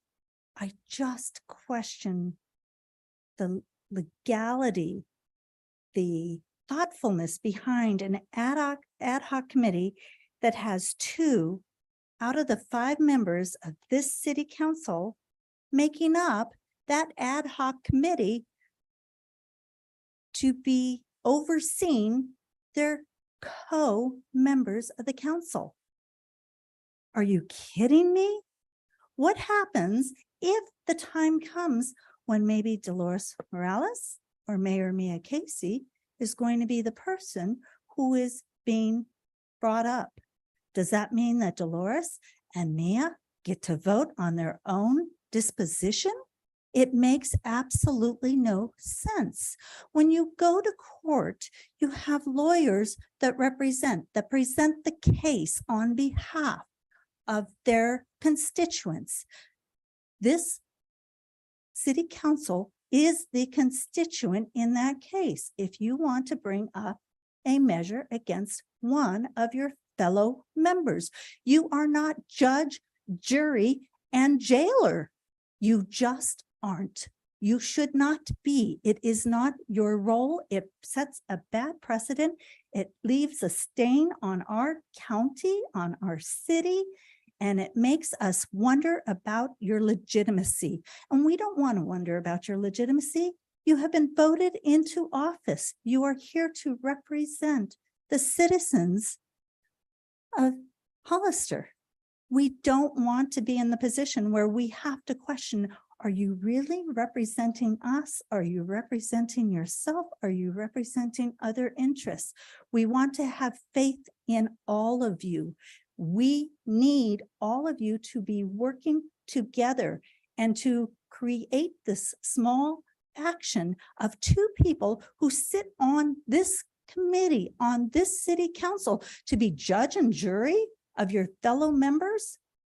It's inappropriate. It's not done in legality. You don't see it in the legal system. Why would Hollister choose to do this? We will be the laughing stock of this state, if not the nation. Thank you. So can we do a point of clarification on how this works? Madam Mayor, You're out of order, sir. I I'm understand. speaking with the city attorney. Please wait your turn. City Attorney, is this the most okay. appropriate time to have that conversation? Order, sir, you're not recognized. Please stop speaking. Again, You're out of order. Please stop speaking. I'd like to be That's recognized because I decorum. have a question. You aren't being recognized. I am speaking. You need to wait. After you're done, I would like to ask a question from the city attorney. And Is that herein okay? lies the problem. Look, I just want clarification. We have a city attorney working with us. The original code of conduct, which exists now, was created by the council. And all we are doing is working with the city attorney. We're drafting something. Nothing is being Can we judged, address that jury at or a more execution. appropriate No, time? I'm clarifying what is obviously mistaken. I'd like to hear from the public. You're still speaking out of order, sir. Yeah.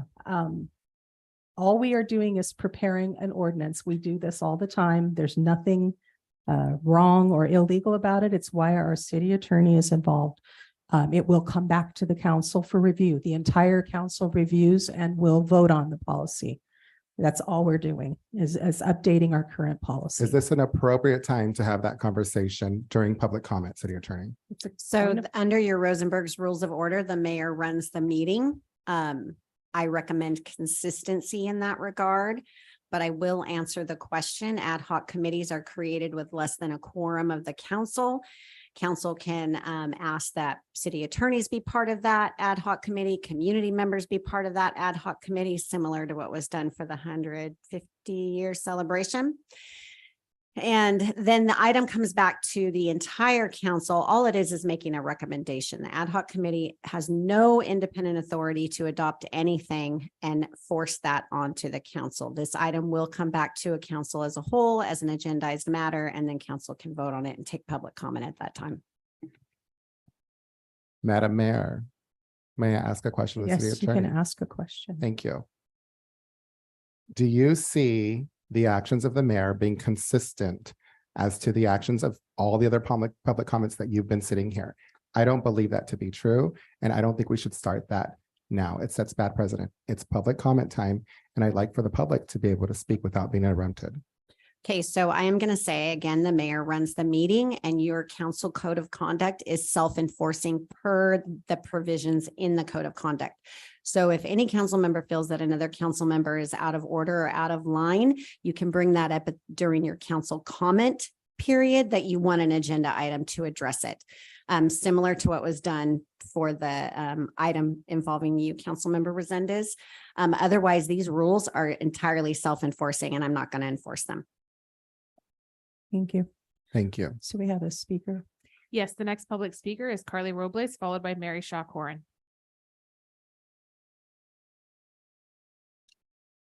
Carly Robles. So you're going to punish Roland. I'm going to piggyback off what Maureen said. You plan on being judge, jury, and executioner, no matter how you put it, that's pretty much how it's going to happen. And we're really not even sure that's legal. He calls you out and you can't handle the truth, can you? Mia and Dolores, he speaks the truth when he says you take money from developers. You have admitted it and you don't like it. So now you are abusing your power to silence him. He's the only council member that truly represents our community, and you're trying your hardest to take that away from us. You won't stop until he's gone, will you? Why are you so afraid of him? Is it because the truth hurts? Rick Perez, can you actually say he doesn't just talk bad about someone? He would just take action. That's what you said during the interview in the. Ms. Robles, we're talking about the code of conduct, specifically about the ad hoc committee. I'm getting there. I'd like my time taken back. Thank you. Certainly. So the code of conduct for me is when a council member says that they don't just talk, they take action. That seems kind of scary to me. He even sat up there at the last meeting and actually laughed at me to my face because I paused too long during my speech.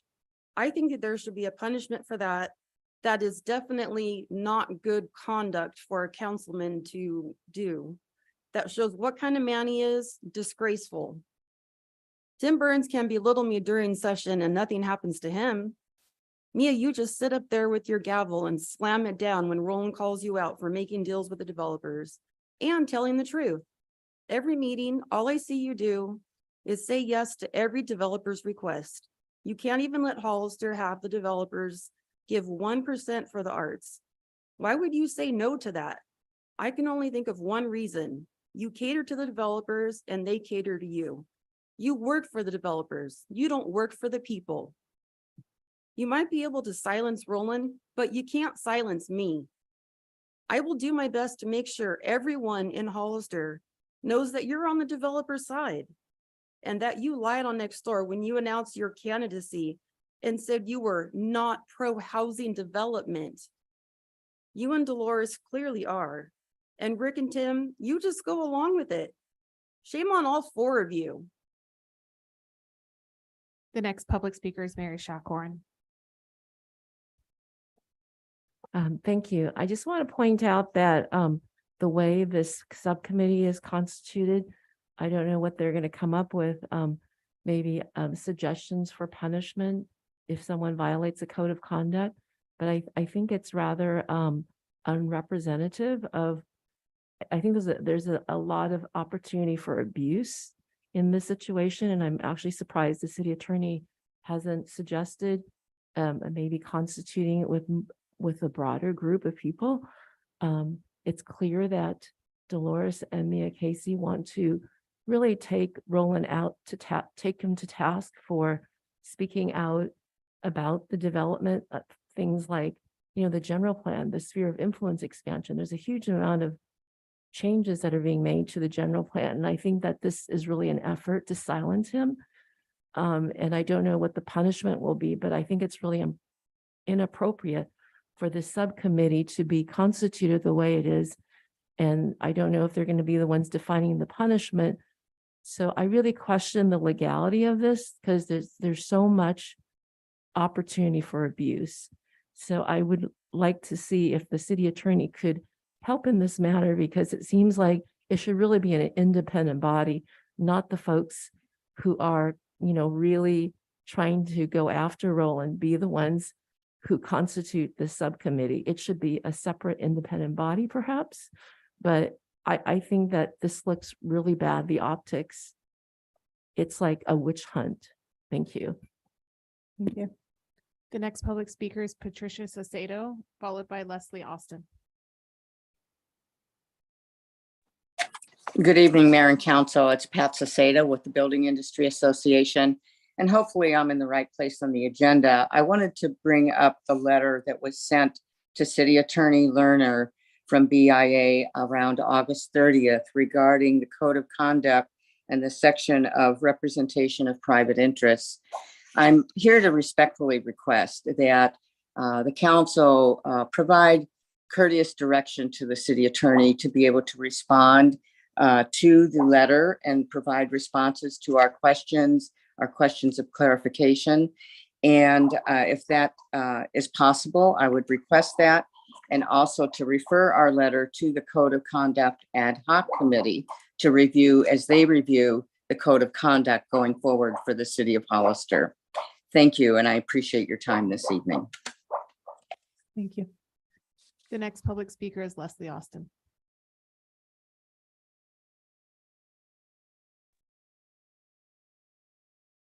Good evening, Mayor Casey, City Council members and residents. Leslie Austin here. I stand before you tonight as a concerned citizen and resident of San Benito County, deeply engaged in climate, environmental justice, and labor advocacy, and always striving for justice in our community. I also want to extend my respect to the Spanish-speaking community here tonight, acknowledging their concerns about safety and health, which I wholeheartedly support. These are the voices that guide my work every day. Tonight, I respectfully urge our council and community to reflect on the importance of a code of conduct. Such a code is not just a set of rules. It's a cornerstone of democracy. It ensures that our discussions and debates are guided by principles of respect, fairness, and a commitment to serving the common good. Democracy thrives when we engage in civil discourse, where diverse voices are heard and respected. It's not about demagoguery, where theatrics and divisiveness overshadow the work of governance. I think it's really important and critical for us to remember that democracy is a precious foundation of our society, and one that requires the responsible and respectful participation of all. Thank you. Thank you. Mayor Casey, those are all the public comments for this item. Okay, well, I don't think we're taking any direction, so we can move on to our consent items.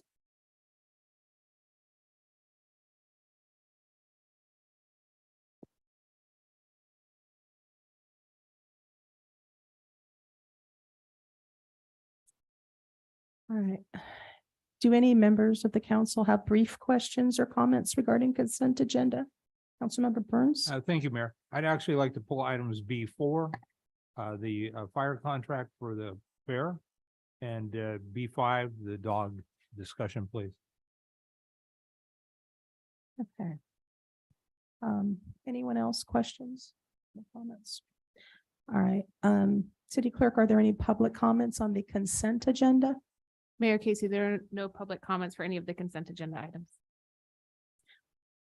All right. Do any members of the council have any? Oh, you've already pulled. Never mind. Okay, then can I have a motion to adopt the consent agenda with the exceptions of items B4 and B5? So moved. Second. All those in favor? Yes. Aye. Motion carries 5-0. Okay, let's go to item B4.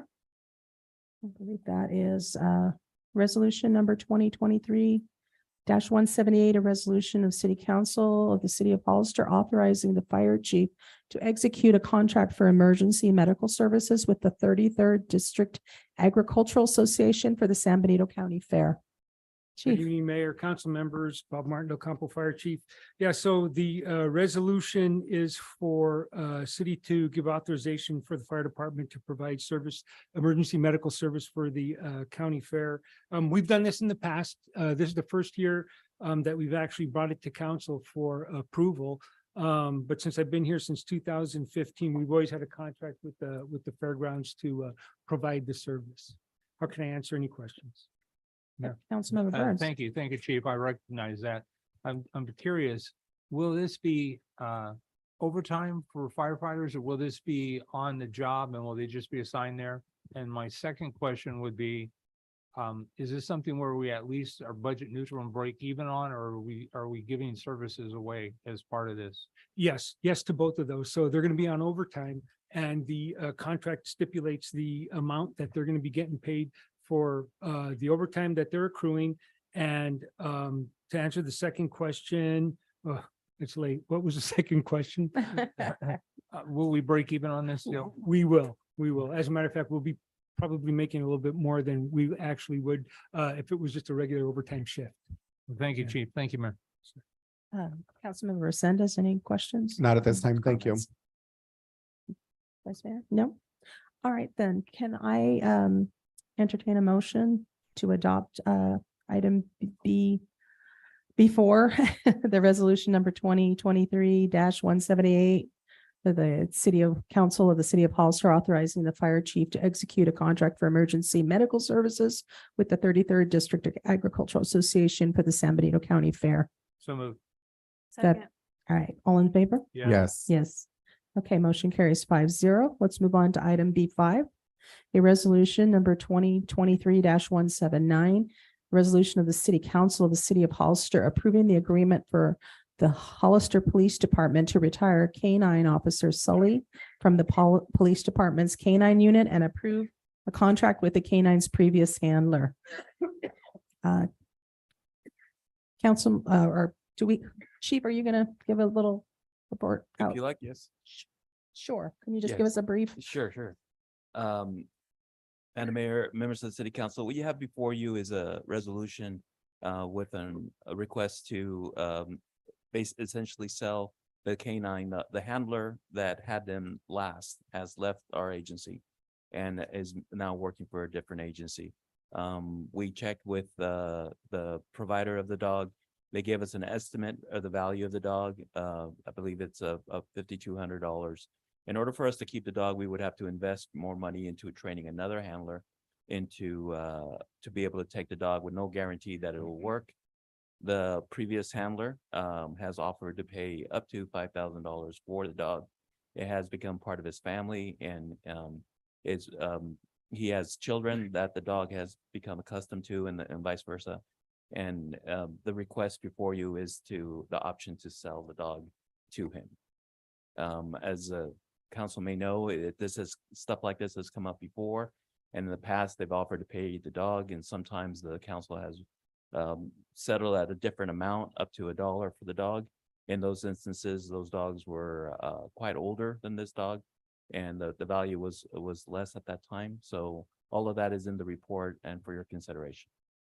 Councilmember Burns. Thank you, Mayor. More of a comment than a question from the chief. I know in one instance, since I've been on council, we had a like situation. The difference is, I recall, was the handler was actually retiring and the dog had been in service for, I want to say 6 or 7 years, as I recall. And council moved to sell that dog for $1. In this instance, the dog is younger and the handler didn't retire. The handler just simply chose to leave Hollister for employment in another jurisdiction. And so my recommendation to council would be to sell him the dog, because it's the right thing to do. But I would suggest we sell that dog at $5,000, given the fact that the individual left employment here for other employment, and it makes more sense than to try and get the dog retrained. So that would be my recommendation to council. Thank you, Chief, for your presentation. I appreciate it. Thank you, Mayor. If that's a motion, I would second it. Yeah, Councilmember Resendez. Thank you. So I wasn't preparing to speak on this. I thought I had it all figured out in my head, but Mr. Burns just raised a question. How much were we selling the dog for before his recommendation? For that amount, Okay. the handler had offered up to $5,000 for the dog. The value came in at $5,200. Okay. We have no other offers on the table or anything. like Okay. that. I agree with Councilmember Burns. I thought I missed something. I remember it was right around there, so I definitely support that. Thank you. Okay, any other comments or? All right, so we have a motion on the table then. Can I get all in favor? So moved.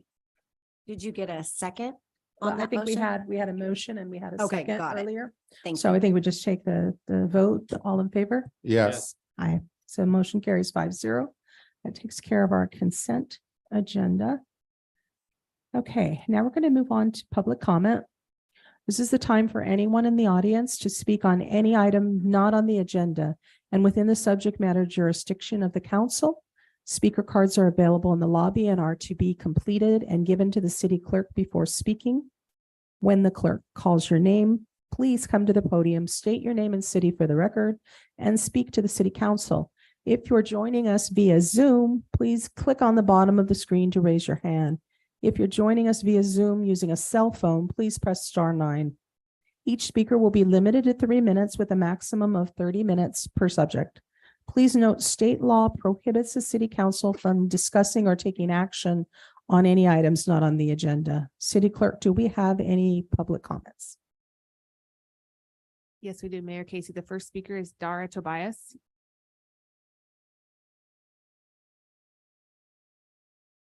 Hello, thank you for having me. I apologize if I'm a bit out of order.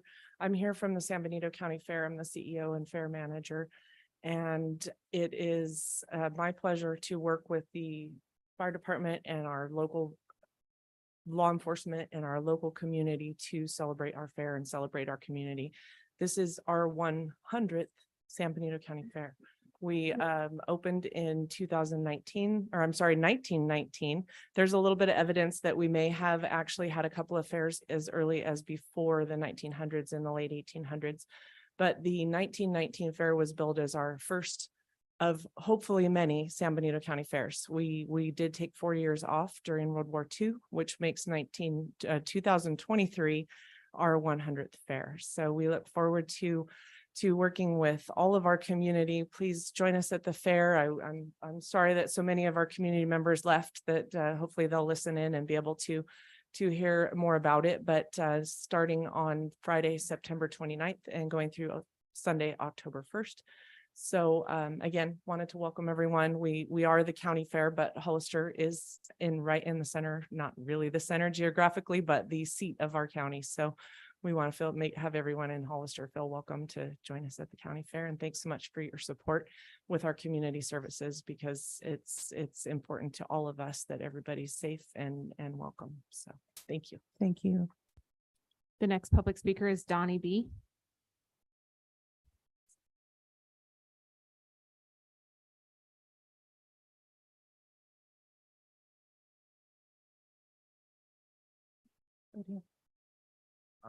I would like to talk today. Thank you for hearing me today. I would like to talk today about the flock cameras, which I read about in the paper, and I really don't think it's a good idea. I don't know if you have found out that much about them, but you can look on YouTube, you can search things about it.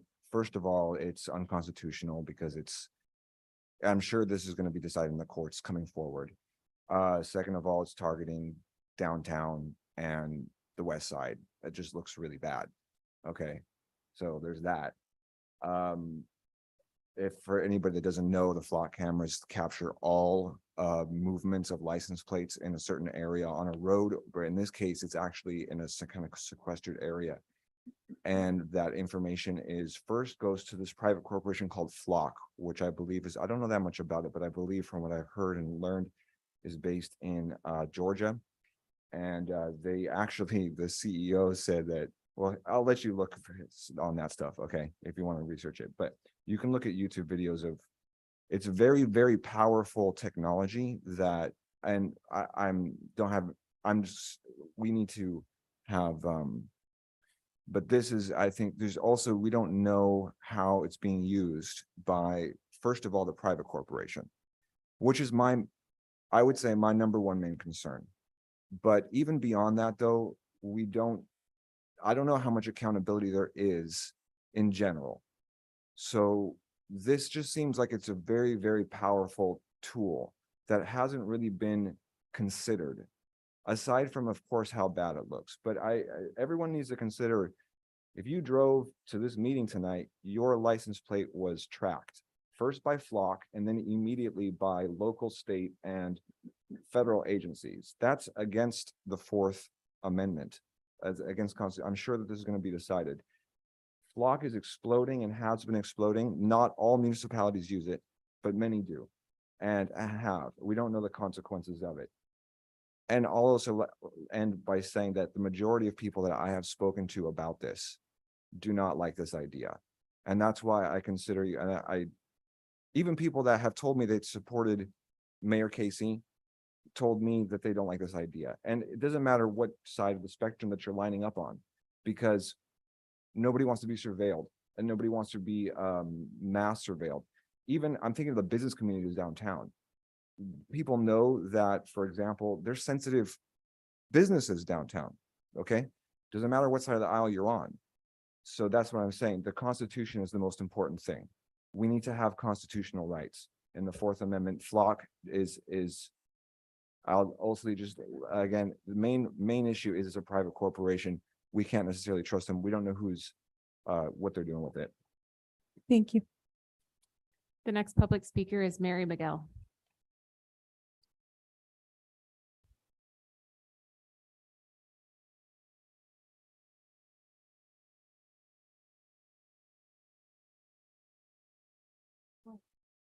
Good evening. I'm Mary Miguel. Born and raised here in Hollister and moved away 30 years ago. My entire family lives here. Just want to say the sidewalks are a mess. I guess that's the long and short of it. I was here 8 years ago. They cut down a tree in front of my sister's house on the 600 block of 4th Street. And they left the sidewalk the way it is. I mean, the kids love it, you know, they're going right over the top. But if you're walking from where you parked your car to get to somebody's house, you're going over that, you know, it's, you have great handicap corners for wheelchairs, but the sidewalks, they aren't any good. So I called the city, they said there's some money, so maybe you can kind of move it around from the general fund. I'm not telling you what to do, but anyway. Thank you so much. I appreciate what you're all doing. Hey. Thank you. Mayor Casey, those are all the public comments we have. Okay. City manager, do you have a report for us? Not at this time. Yes. Trainings and conferences. Do we have anything? City manager, is there any training or conferences or to report on? Not for me personally. Chief, no. No. Does any other directors have? Yeah, I think everybody gave all their updates the last time. so Okay, cool. We should have some at the next meeting. All right. Then, we have a public hearing. Then we're going to move on to item F1. An ordinance number 1239, an ordinance of the city of Hollister amending section 10.10.010 definitions of chapter 1010 of the city of Hollister Municipal Code relating to recreational vehicles and boats. Can we have the staff report, chief? Yes, thank you, Madam Mayor, members of the city council. What you have before you is the introduction of the amendment of section 10.10.010, the definitions chapter of this ordinance. It is to revise the definitions that will enhance clarity for residents and property owners and city staff, ensuring that the shared understanding of recreational vehicles related in these regulations. The biggest part that brought us to here was when we did all the recreational vehicle ordinances changes in the past. It wasn't a camper, cab was not part of the definitions, and that started us into looking into all of these updates. And these updates were formulated by our city attorney, Robert Normally. He, with his recommendations, part of the resolution is also attached the old ordinance and all the changes that are part of this, a majority of which is just readjusting them to a different order, but also adding those sections and clarifying the definitions of what is a recreational vehicle in our ordinance. Do we have any questions from council on this item? No? This Councilmember Perez. Yeah, sorry. The, how does this relate to, private business? This is just recreational vehicles. Correct. This is just the definition section. Okay. So we can define what a recreational vehicle is, because there are multiple types of recreational vehicles. Anything, Vice Mayor? Okay, we have no questions. I'm going to open public hearing on this item. City Clerk, do we have public comment on this? Mayor Casey, there are no public comments for this item. Okay, I will now close the public hearing for this item. All right, do we have any further discussion or deliberation? No? Then is there a motion to approve the item? So moved. All those in favor? Yes. Yes, motion carries 5-0. All right, we're going to move on to item G1. It's resolution number 2023-180, a resolution of the City Council of the City of Hollister approving a supplemental appropriation in the amount of $20,123.95 for the Sunny Slope Village landscaping enhancements and ivy removal project. So it's staff report. Thank you. Good evening, Madam Mayor and City Council. Tina Garza, Interim Parks and Recreation Director. I won't read what Mayor Casey just read, but I will discuss the scope of work that includes ivy removal from the sound walls. beautifying the entrances at Beverly Drive and Sunny Slope Road and the other entrance along Beverly Drive and Hillcrest Road. And that will include solar lighting, a drip system, irrigation, low maintenance, drought tolerant landscaping. And then upon the completion of the ivy removal, city staff will paint the sound walls in Sunny Slope Village. Staff does recommend the city council adopt a resolution approving the supplemental appropriation of $20,123.95 for a landscape enhancement at the Sunny Slope Village and authorize the mayor to sign an agreement with Brightview Landscaping. Are there any questions? Do you have any questions, council? Councilmember Resendez. Thank you. Was this included in the budget that we just adopted? This project was not included in the budget. This is an area that is basically we had some requests come in through the community. This is an area that is in the old light and landscape district. And so based on the shape of it, staff recommended bringing it forward. Okay. I mean, I certainly support it. I really do. I'm just wondering if we can maybe all pitch in from our discretionary funds, since that was already budgeted. I think it might be a better idea for each council member to give $4,000 so we don't tap into the general fund. I definitely support it. I do think it's a little pricey, but if we've got money budgeted for that, I'm willing to throw $4,000 from all of us to help pay for this so that we don't take from the general fund more than we have to. Thank you. Any other questions, Councilmember Press, Vice Mayor? I just have one. So I know you mentioned the lighting, landscape and lighting district, and we collect funds from the folks in that district. So is there not a fund there for this type of work or not? So there's funds collected in the light and landscape district. It is not just this area. It is a large area. This area does have a different there's different types of funds based on the services provided. So this area does collect. So we would use out of that fund, but basically that fund does not. We collect far less than the services we provide in that district, and that's why we've gone. Basically, you have a different funding mechanism for newer developments, which are the CFDs that you see us annexing new projects into. And so basically we have to supplement this project with general fund dollars because there's no inflators on those. So they pay a flat rate. So as time goes on in 20 years, it'll still pay the same as they did 20 years ago. Okay. My other question is, I mean, this seems like part of what was being mentioned or asked for. I know that I remember Councilmember Burns talking about there used to be some nice lettering on the entryways, and since then we've had paint, and the paint has been kind of, so there's going to be more requests, right? I mean, there will be more things and it will come out. So there's no, because the landscape and lighting district does not cover, we don't have any kind of funding in the general fund or something allocated for covering when things come forward. Because I just hate to see this keep coming back. There's more things that need to be addressed, and Yeah, I mean, you have to just budget it with your general fund dollars. Okay.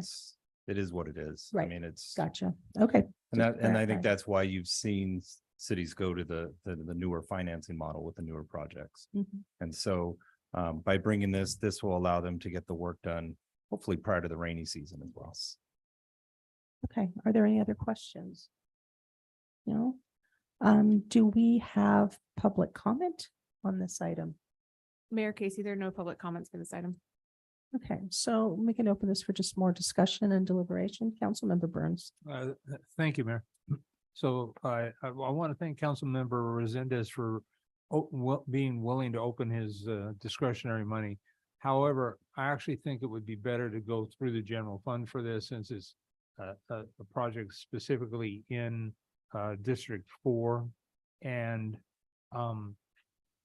the mayor just hit on signage a little bit, and I know that I've brought it up in the past, and I'm more than willing to spend out of my discretionary fund for that. And I'd like to suggest that maybe we have our Arts Commission work with the city to put some good signage out there that will last a longer period of time, as opposed to just painting Sunny Slope Village on the side of the entrances. And so that would be my recommendation. And I've been begging for this for 3 years. So thank you for bringing it forward. Thank you. Thank you. Oh, thank you so much. Thank you, Mayor. That's a lot of thank yous. Councilmember Resendez. Thank you, Madam Mayor. Again, definitely in support of it. I guess I'm just looking at the long road down here and I'm wondering how many more of these projects, how many more of these districts do we have that are not going to be taken care of? Yeah, that are not sustainable, so to speak, right?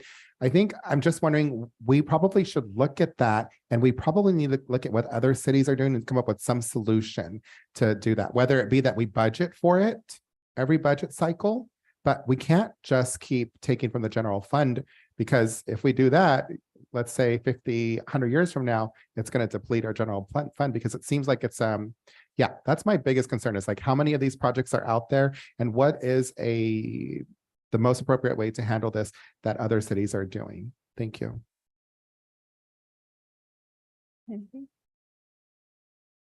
Okay. I guess that would be a similar question is, you know I hear Councilmember Burns saying he's been asking for this for 3 years, and I just curious, and we didn't allow for it or allot for it in the budget.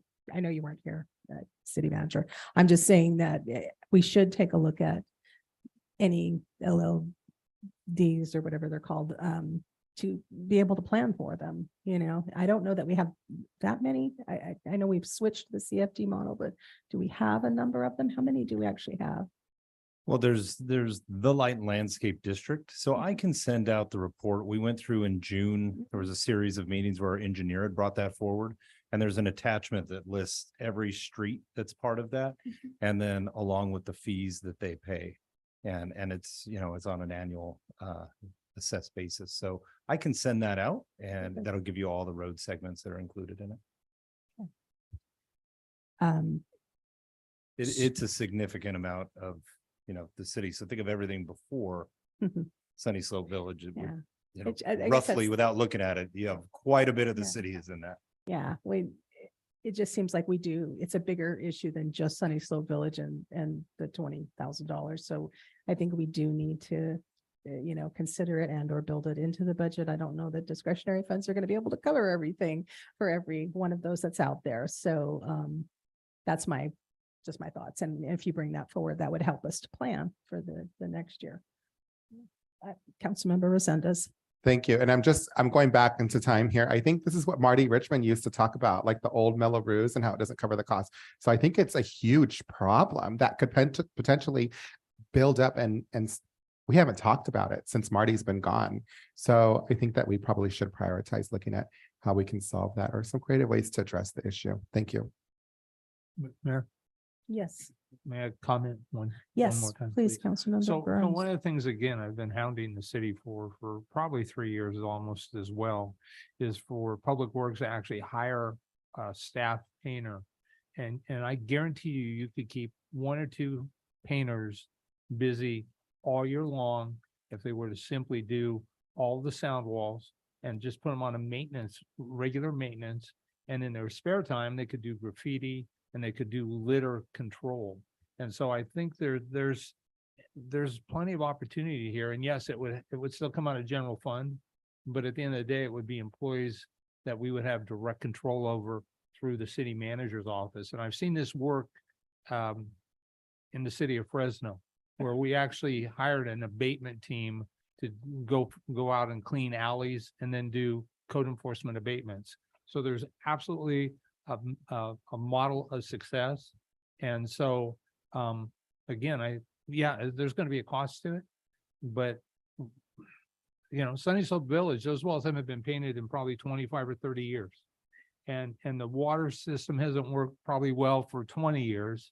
And 3 years ago, we talked about, when I was on the water committee, using drought tolerant landscaping, and you guys are doing that. That's amazing. So I'm more than happy to make the motion, and I wouldn't mind being on an ad hoc committee or something to address this if this is a direction the council wants to go. So thank you, Mayor. So is that something we would save for later to bring it back? Yeah. Okay. Well, I think that, write it down, Tim, so you don't forget. I'm just kidding. So I guess that's my only point. And I know you want to add to this, but just the fact that some of this has been waiting for 10, 15, however many years. How many years have these folks been paying in? And so to me, that's why I feel like we do have to honor it. And so I definitely support this, but please, city manager, I know you have something to add. No, I think we've pretty much We've covered it covered through, it. through the Okay. discussion. So I don't hear a motion. I heard some suggestions. So moved So move to approve the contract as presented, yeah. as presented. And we have a second? So all in favor? Yes. Yes. All right, motion carries 5-0. Let's move on to item 2, resolution number 2023-181. Resolution of the City Council of the City of Hollister approving a marketing plan and affordable housing agreement between KB Homes and the City of Hollister for the affordable housing units. Staff report.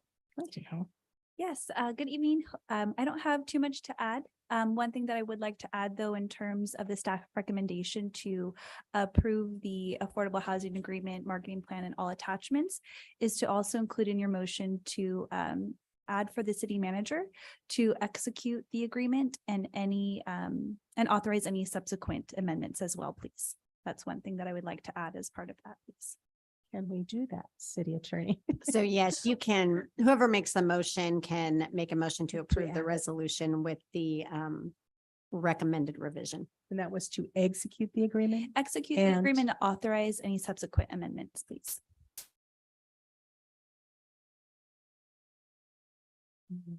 Okay, so do we have any questions from council? No? Do we have public comment? We have no public comment for this item. Okay. Do we have any further deliberation? Councilmember Burns? Thank you, Mayor. This agreement was something that started 18 to 23 years ago, as I read it. This has been a long coming process. Yes. And I think this has come up a couple times is development. Nothing in development happens overnight.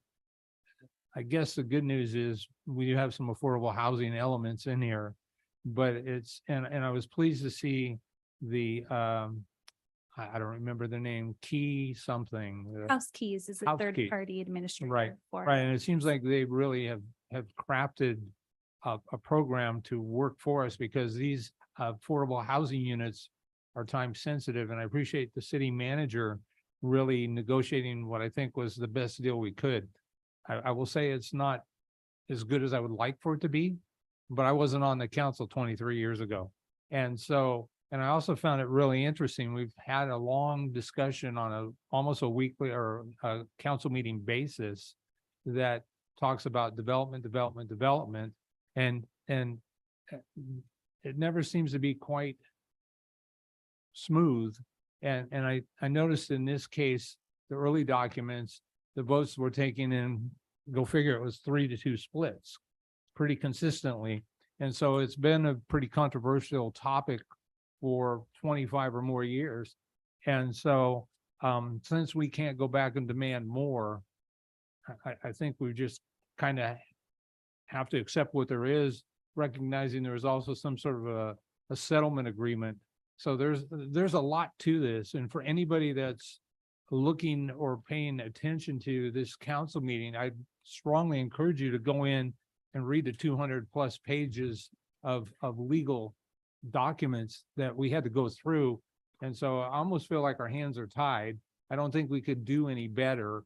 And so for that reason, I'm going to support this moving forward. Thank you, Mayor. Okay, thank you. Councilmember Resendez, did you have any?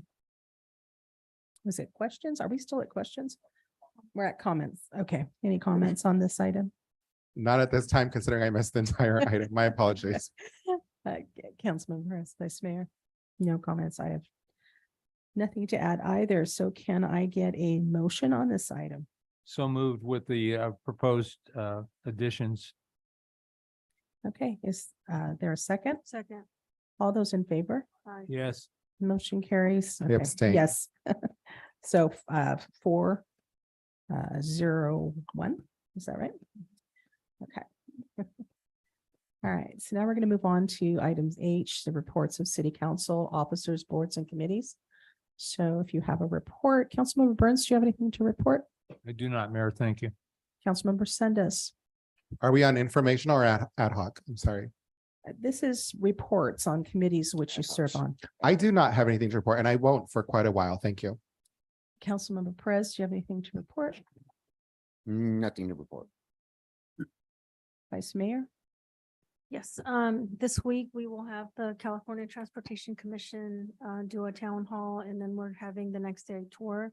We will be having the commission, which is done on rotation, so this is a great opportunity for our residents to share their concerns about the roads, 25, 101, 152, 156. That's all. Okay. And the only thing I have to add is we had a LAFCO meeting. We had a number of applications and we ended up appointing Jennifer Stevenson from PCA Consulting. She's actually the person we hired to do our first municipal review. She has extensive experience working, doing municipal service reviews, also working on LAFCO. She's executive director for a couple of other LAFCOs as well. And she has a consulting firm. So we have kind of an expanded support team. So we're really excited to have her come on board and finally have an executive director permanently for LAFCO. So hopefully we can get some business done. So that's all I have to report there. So now let's move on to informational reports. Do we want to go through council first? You want to do that first? I'd love to, Mayor. Thank you. Okay, let's So- do that. So, now that we've made amazing progress with Sunny Slope Village, I'd like to know where we're at in moving forward to fill the Parks and Rec Director position. We've been talking about that for about 3 years as well. And so I'd also like to ask our fire department, and I haven't been by there in a week, but maybe it's changed, but last time I drove by, there's a vacant lot behind the Goodwill Shopping Center, and it's on the south side of the road, going up the Sunny Slope, I guess it is there. And so that the weeds were pretty tall there, and I would ask that the fire department just send somebody by to confirm that they've been mowed. They may have been in the last week, but as of a week ago, they were probably 4 feet tall, and I know that property's been proposed for development for some time now, so I'm sure that they'll be very cooperative in that regard. And then I just want to ask the council's support to issue certificates of appreciation for longstanding businesses in our community. And so this round, I'd like to recognize Ace Hardware, Super Tees, and Greenwood Chevrolet. All those businesses have been here forever, and they employ a lot of people. And they've obviously got a strong business model, or they wouldn't have been around for decades. So thank you, Mayor. That's my comments. Thank you. Councilmember Sendes. Thank you. So just hearing about I forget what you call it, light and something district, landscape and light district things. I think we really need to resurrect that conversation and bring it back to the council with the direction that I requested. I know that we didn't actually take action on it, so I'm asking for the council to take action on it now. If we can just look at what other municipalities are doing, what creative means are they taking in order to address these issues? Because I think this could be a huge problem for us down the line if we don't address it. So I'd like to get council consensus to, at some point, bring that back with that request. My other item is that I had overheard that at the Arts and Culture Commission that they are trying to do a Dia de los Muertos event in partnership downtown with the Hollister Downtown Association. They requested a little bit of money for that event, in which they're going to have the high school students partner with local downtown businesses to create altars for the Day of the Dead. It's a cultural event that is prominent within the Latino community. I think it's on November 1st, and I would like to give $5,000 to the HDA to pay for the supplies to help create the altars. And I'm hoping that the council would support me on that. Thank you. Okay, Councilmember Perez, Yeah, I I was gonna bring up something about having, Fridays and Mondays, someone walk through downtown to make sure it's ready for the weekend on Fridays, and on Mondays, make sure it's ready for, business. That might be something we can do with the painter project you were talking about. I'd also, that's one issue. The other thing I'd like to see here about some options for the odor. Yeah. I'd like to hear some options for odor reduction for, there's certain spots that are emanating, odors in District 2 over there. Couple different places. I'd like to get those checked out, see what we can do about those. And downtown business people are reaching out to me, person is reaching out to me about the business meeting. If we're going to be getting that back together or what. I gave her your response, but I'm just kind of doing this as informational. And that's all I can think of. Vice Mayor, do you have? No, I don't have anything.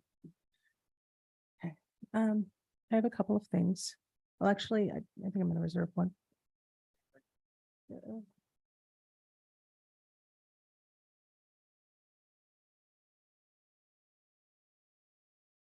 Hopefully it doesn't get stronger.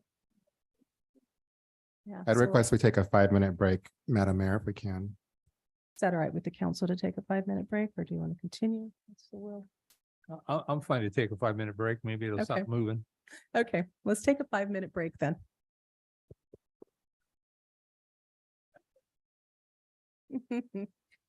Wake up, everyone.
was about to speak, actually. So I have a couple, well, actually, I just have one thing right now. It's my understanding as the chair that I can make this request, so I am making it. I would like to ask Councilmember Burns and Resendez to swap their chairs and permanently going forward at the next, starting with the next meeting. Mayor, do we get some sort of formal ceremony or something for this? Maybe, you never know. Little pomp, a little circumstance? Thank you. That's all I have, City Manager. Did you have a report for us? Madam Mayor, I have a question about that. Can I ask a question of the city attorney? I'm fine if he wants to ask you a question. This is the first time I've heard of that. Is that true? And what is the reason for that? I'd like to request the reason for that so the public's aware of that. Is the request true? I don't know what you're asking. I'm sorry. Why am I being asked to swap my chair and none of the other council members are being asked to swap their chair? Oh, I don't know what the reasoning is behind swapping your chair, but there is a request pending and the city manager is going to go through the list of the requests and see if there's council consensus. And is that true that the mayor can swap chairs? She just requested for you to swap chairs. Council wants to bring this back as a future agenda item to discuss. That's fine too, but Dave will go through the list. Yes. Okay, so did you want to go through your report, David? Yes, please. So I can provide to the council an update on the Parks and Rec Director position. As you know, we're currently working. We had an item on closed session this evening on the executive MOU, or not MOU, resolution. And so I'm looking to work that through and then have that discussion. So that would naturally follow that next step. As for the fire department, consensus to ask to check on the lot that's directly behind. I think we all know what the lot you're describing, one directly behind Goodwill. That's something we could look through the abatement. I believe I see consensus on that. Certificates for Ace, Super Tuckeria, and Greenwood Chevy. I'm seeing more than 3 heads nod. Bringing back a analysis on how other municipalities are handling the light and landscape districts in their cities through the Melrose districts. Okay. I have a request to bring back council district funds appropriation for $5,000, which would be to the HDA to provide supplies for the Dia de los Muertos celebration that was brought forward at the Arts and Cultural Commission. Yeah. Okay. And so your council approved the MOU with HDA this evening through consent. So that would be something we bring back as an amendment that calls out that that increase in their contract. And that would be through district funds. So Councilmember Perez, you had asked about Fridays and Mondays having staff. So I'd like. Yeah, You wanna and clarify you know, that? this is, I understand that we don't have staff right now. This is something that maybe we can work towards. Yes, so one of the things that I heard Councilmember Burns bring up too was the paint team. And so one of the things our department head, William with Public Works, is looking at a staffing plan to address the items that we've been hearing. And we said we'd bring that back as part of the quarterly budget. And so what I'd like to do is put all of those, when we look at that together and look at the totality of that against an analysis of whether we can afford those impacts and have that discussion. Then I know that he is looking at a request of multiple staff. And so we have to work out whether we can afford that or not. So if depending on where that goes, that would provide staffing. So we've taken that into consideration along with the truck or the paint crew. A request for looking at odor reduction. So we did have some comments earlier. I have been working with William and the Public Works team. He's actually got some meetings this week to address some of the constituent concerns around some of the odors that they're being reported for the wastewater treatment plant. And so what I see happening there is that will most likely, based on cost, be something that we bring back to the council for discussion and a vote to implement those measures. So we are working on that. That was direction that was given the time before. And so we will be bringing that forward. And I understand that you might do that, but can we just get a report back on it? Can we just ask for consensus to get a report back as to where we're at with it? Yes, I mean, my ultimate hope is that very soon we'll be coming back with actually an item to approve, because we're very close on some solutions there. So we've been working on that and have had discussions with residents. We've had residents forwarded. We've talked to residents to address those concerns and get a better idea of where that's emanating from.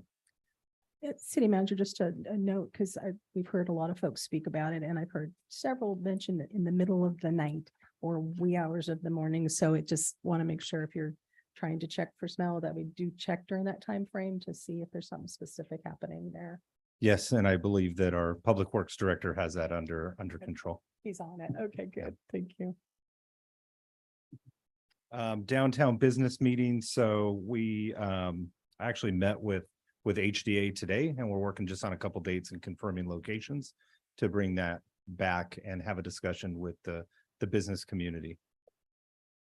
Are we gonna be appointing another council member to that ad hoc committee? That's the one we were gonna be on. Or does that address later? So if I may, the staff were working under the impression that it was not an ad hoc meeting. We were working with them to have a discussion about parklets and some of the other items downtown. That ad hoc that was formed before typically is a year in length, and around activities and events downtown, where we were going to be meeting with the business owners on talking about concerns and issues around parklets and hearing them out and having that discussion. So I've asked the HDA to assist us with that, with bringing the businesses and helping us with outreach, since we're now under contract with them. Okay. Councilmember Resendez, do you have a question for the city manager? Thank you. So I would imagine, since I'm being taken off the commissions or the committees, we need to bring this back at the next meeting so that we can, number one, appoint people to the committees that I was assigned to. Is that not correct? I think the city clerk's indicated that. That's correct. She's going to. And then my suggestion would be at that time that we need to sunset some of the committees, because I recall what Councilmember Perez is saying is that that was an ad hoc committee that him and I were placed on. So we should probably bring them back and sunset some of them when we go through them at that time. Thank you.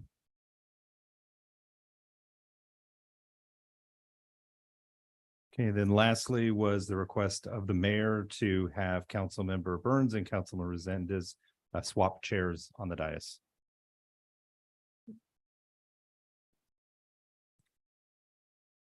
So we're bringing that back as an agenda item to swap chairs. Or you can just swap chairs. I mean, I don't know. Well, what I'm length of curious. I discussion think you need. I think the public deserves an explanation, You need to look to your council members for that. because I feel like I'm being put on an island. Why am I the only one? No, why am I the only one being asked to swap chairs? Typically, we swap chairs when there's an election and somebody's appointed a new vice mayor. This has never happened before. Again, it's unprecedented. What is the rationale? And the public deserves to know that. I think, again, it's abuse of power. So I'd like that on the record, and I think the public deserves a response to that. Do I need to respond to this? Well, I think if there's going to be a lengthy discussion, we really do need to agendize I it. don't really want to respond to it. Of course you don't, but we need Okay. to respond so the public can Okay, you're not. know why you're putting me all the way over there, but you're not moving anybody else around. It's not fair. Again, very biased rules on your behalf. I need to be able to manage the meeting. And if someone is yelling over me when I speak and pointing their finger in my face, it's just distracting for me. So that's my reasoning. And if we have a Good. consensus of the council. Let's I'd like to agendize just- that so the public can know That's not, your reason. we don't need to agendize it. We've got consensus of council to do it. It's just swapping chairs, for goodness sake. If it's just swapping chairs, then it was just swapping chairs, but you need to let the public know that you're moving me all the way over there. Regardless, I'm gonna have a microphone. I have a platform It's fine. and I'm gonna use it. I don't need a finger in my face when I'm trying to speak. So I don't want to discuss. Well, it I'm a little further. confused now. Are we going to be agendizing it or not? No, we're not. As far as I'm concerned, we are not. I know you don't want to, but I'm asking the attorney. That's going to be a council decision. on It whether needs to be agendize that. agendized. And if not, We just gave council. the public needs to be made aware of that. We just gave council consensus, I believe, 4 members. I didn't see you, Councilman Burns, were you fine with the movement? Okay, so we have consensus of council, so I think we're done.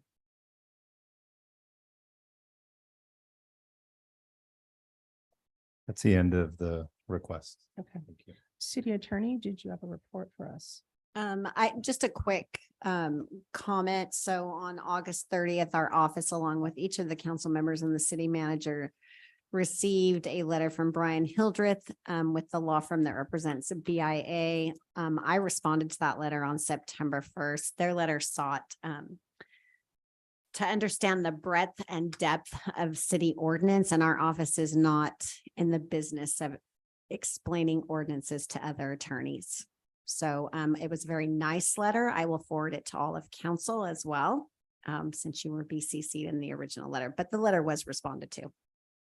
Okay, was this the same party that got on and spoke this evening, was asking for some council direction? Correct. I'm a little confused. Does this have to do with our council code of conduct or it does not? That letter that was sent to each of the council members references the code of conduct. That's what I thought. Is this something that we can look at to understand?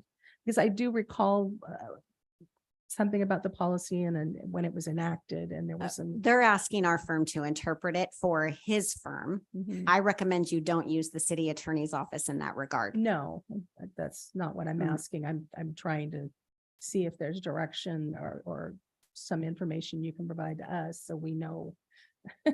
I have it laid out in the letter that I sent to him Okay. with all of the laws about why I shouldn't respond and interpret the law for him. Okay. And so I am going to be forwarding that letter to all of council. Thank you. Okay, good. Quick question if I can, Madam Mayor. Yes. Thank you. BIA, who does that stand for again? The Builders Industry Association. Oh, they represent developers. Is that not correct? Let me see. I had the acronym up here. Building Industry Association. Okay, that explains that, why you're lobbying so hard to get their letter And put that's the through and bring it back. questions. Thank Please you. keep your comments. All right. So City Attorney, did you have anything further? No, I just that's have it. a couple of questions for you. I know that a couple of meetings ago, we did give direction to have a separate investigation into the allegations that Councilmember Resendez had physically intimidated, harassed, and stalked Councilmember Morales. Now, I believe you had said you were going to go to an outside investigator, so I'm just wondering if you can give us a status on that. So this matters now attorney-client privilege as the insurance company is handling it. So I Okay. can't talk about it out So we here. can't have status at this Correct. point. Okay. And then the other thing was that we had asked for a legal advice regarding the federal watch or exclusion list with regard to the council members' conviction. And I just would like some report out on that. I know you sent emails, but I'd like it in the record. Right. So we gave legal advice in that regard to all of council through email. And so I would need the council to waive attorney-client privilege, and we can bring back an agenda item if council so wishes to waive the attorney-client privilege.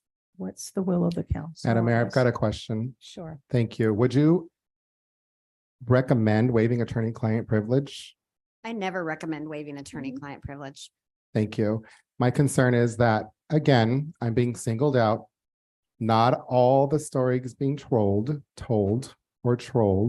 I should say, and it's not true. These women are harassing me, singling me out, and trying to silence me. And now they're trying to publicly shame me and make up lies about me. I just need to know if there's a desire of council to bring To back. an waive agenda item attorney-client to waive the privilege attorney-client so that privilege. they can publicly try to shame me, I just need to know if council wants an agenda item in that regard. that you don't recommend. I never recommend it. I just want to know then what is the will of the council on that? Do you want to waive privilege? I Or do no? not, Mayor. Thank you. Any desire? I don't want to waive my, Okay. my attorney, but, Okay, these behaviors are still not changing. okay. Well, if we don't have consensus, then it's done. We've got our legal advice. Then I'm done. Thank you. Who else? Chief, did you have a report for us? Madam Mayor, thank you. I just wanted to just briefly mention what happened last week at the high school on September 14th. Once again, we were there for a very dynamic situation involving a firearm. The thing I wanted to emphasize on was the amazing response from the school staff. They were very quick on it, including a staff member from the school who was the first one to see the weapon and placed herself in between all the kids in that weapon. And Officer Reyes, the principal who was the first person who identified the criminal activity that was going on, their staff acted and responded professionally. We did what we needed to do. We thought we needed to do to figure out what the whole totality of it was. Want to thank the district attorney's office. Their investigators showed up to assist. The sheriff's office, obviously, in full force, as well as our police department. And that being said, we try to get it done as quickly as possible, understanding how much trauma this causes anyone, anything to do with our schools. But I wanted to commend the parents that showed up, even though we told them not to show up. But there were several people who understandably showed up.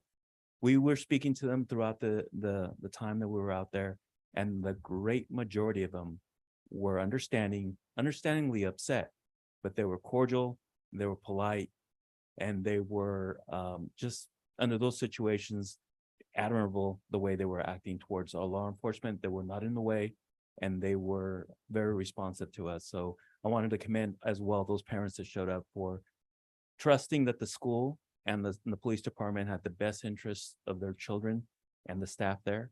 And I just wanted to just mention that to the council. Thank you. So if we don't have any other reports, then I don't think we have any other city council project updates, do we, at this time? Then can we have a motion to adjourn the meeting? So moved. Second. All those in favor? Yes. Yes. Okay, the meeting is now adjourned.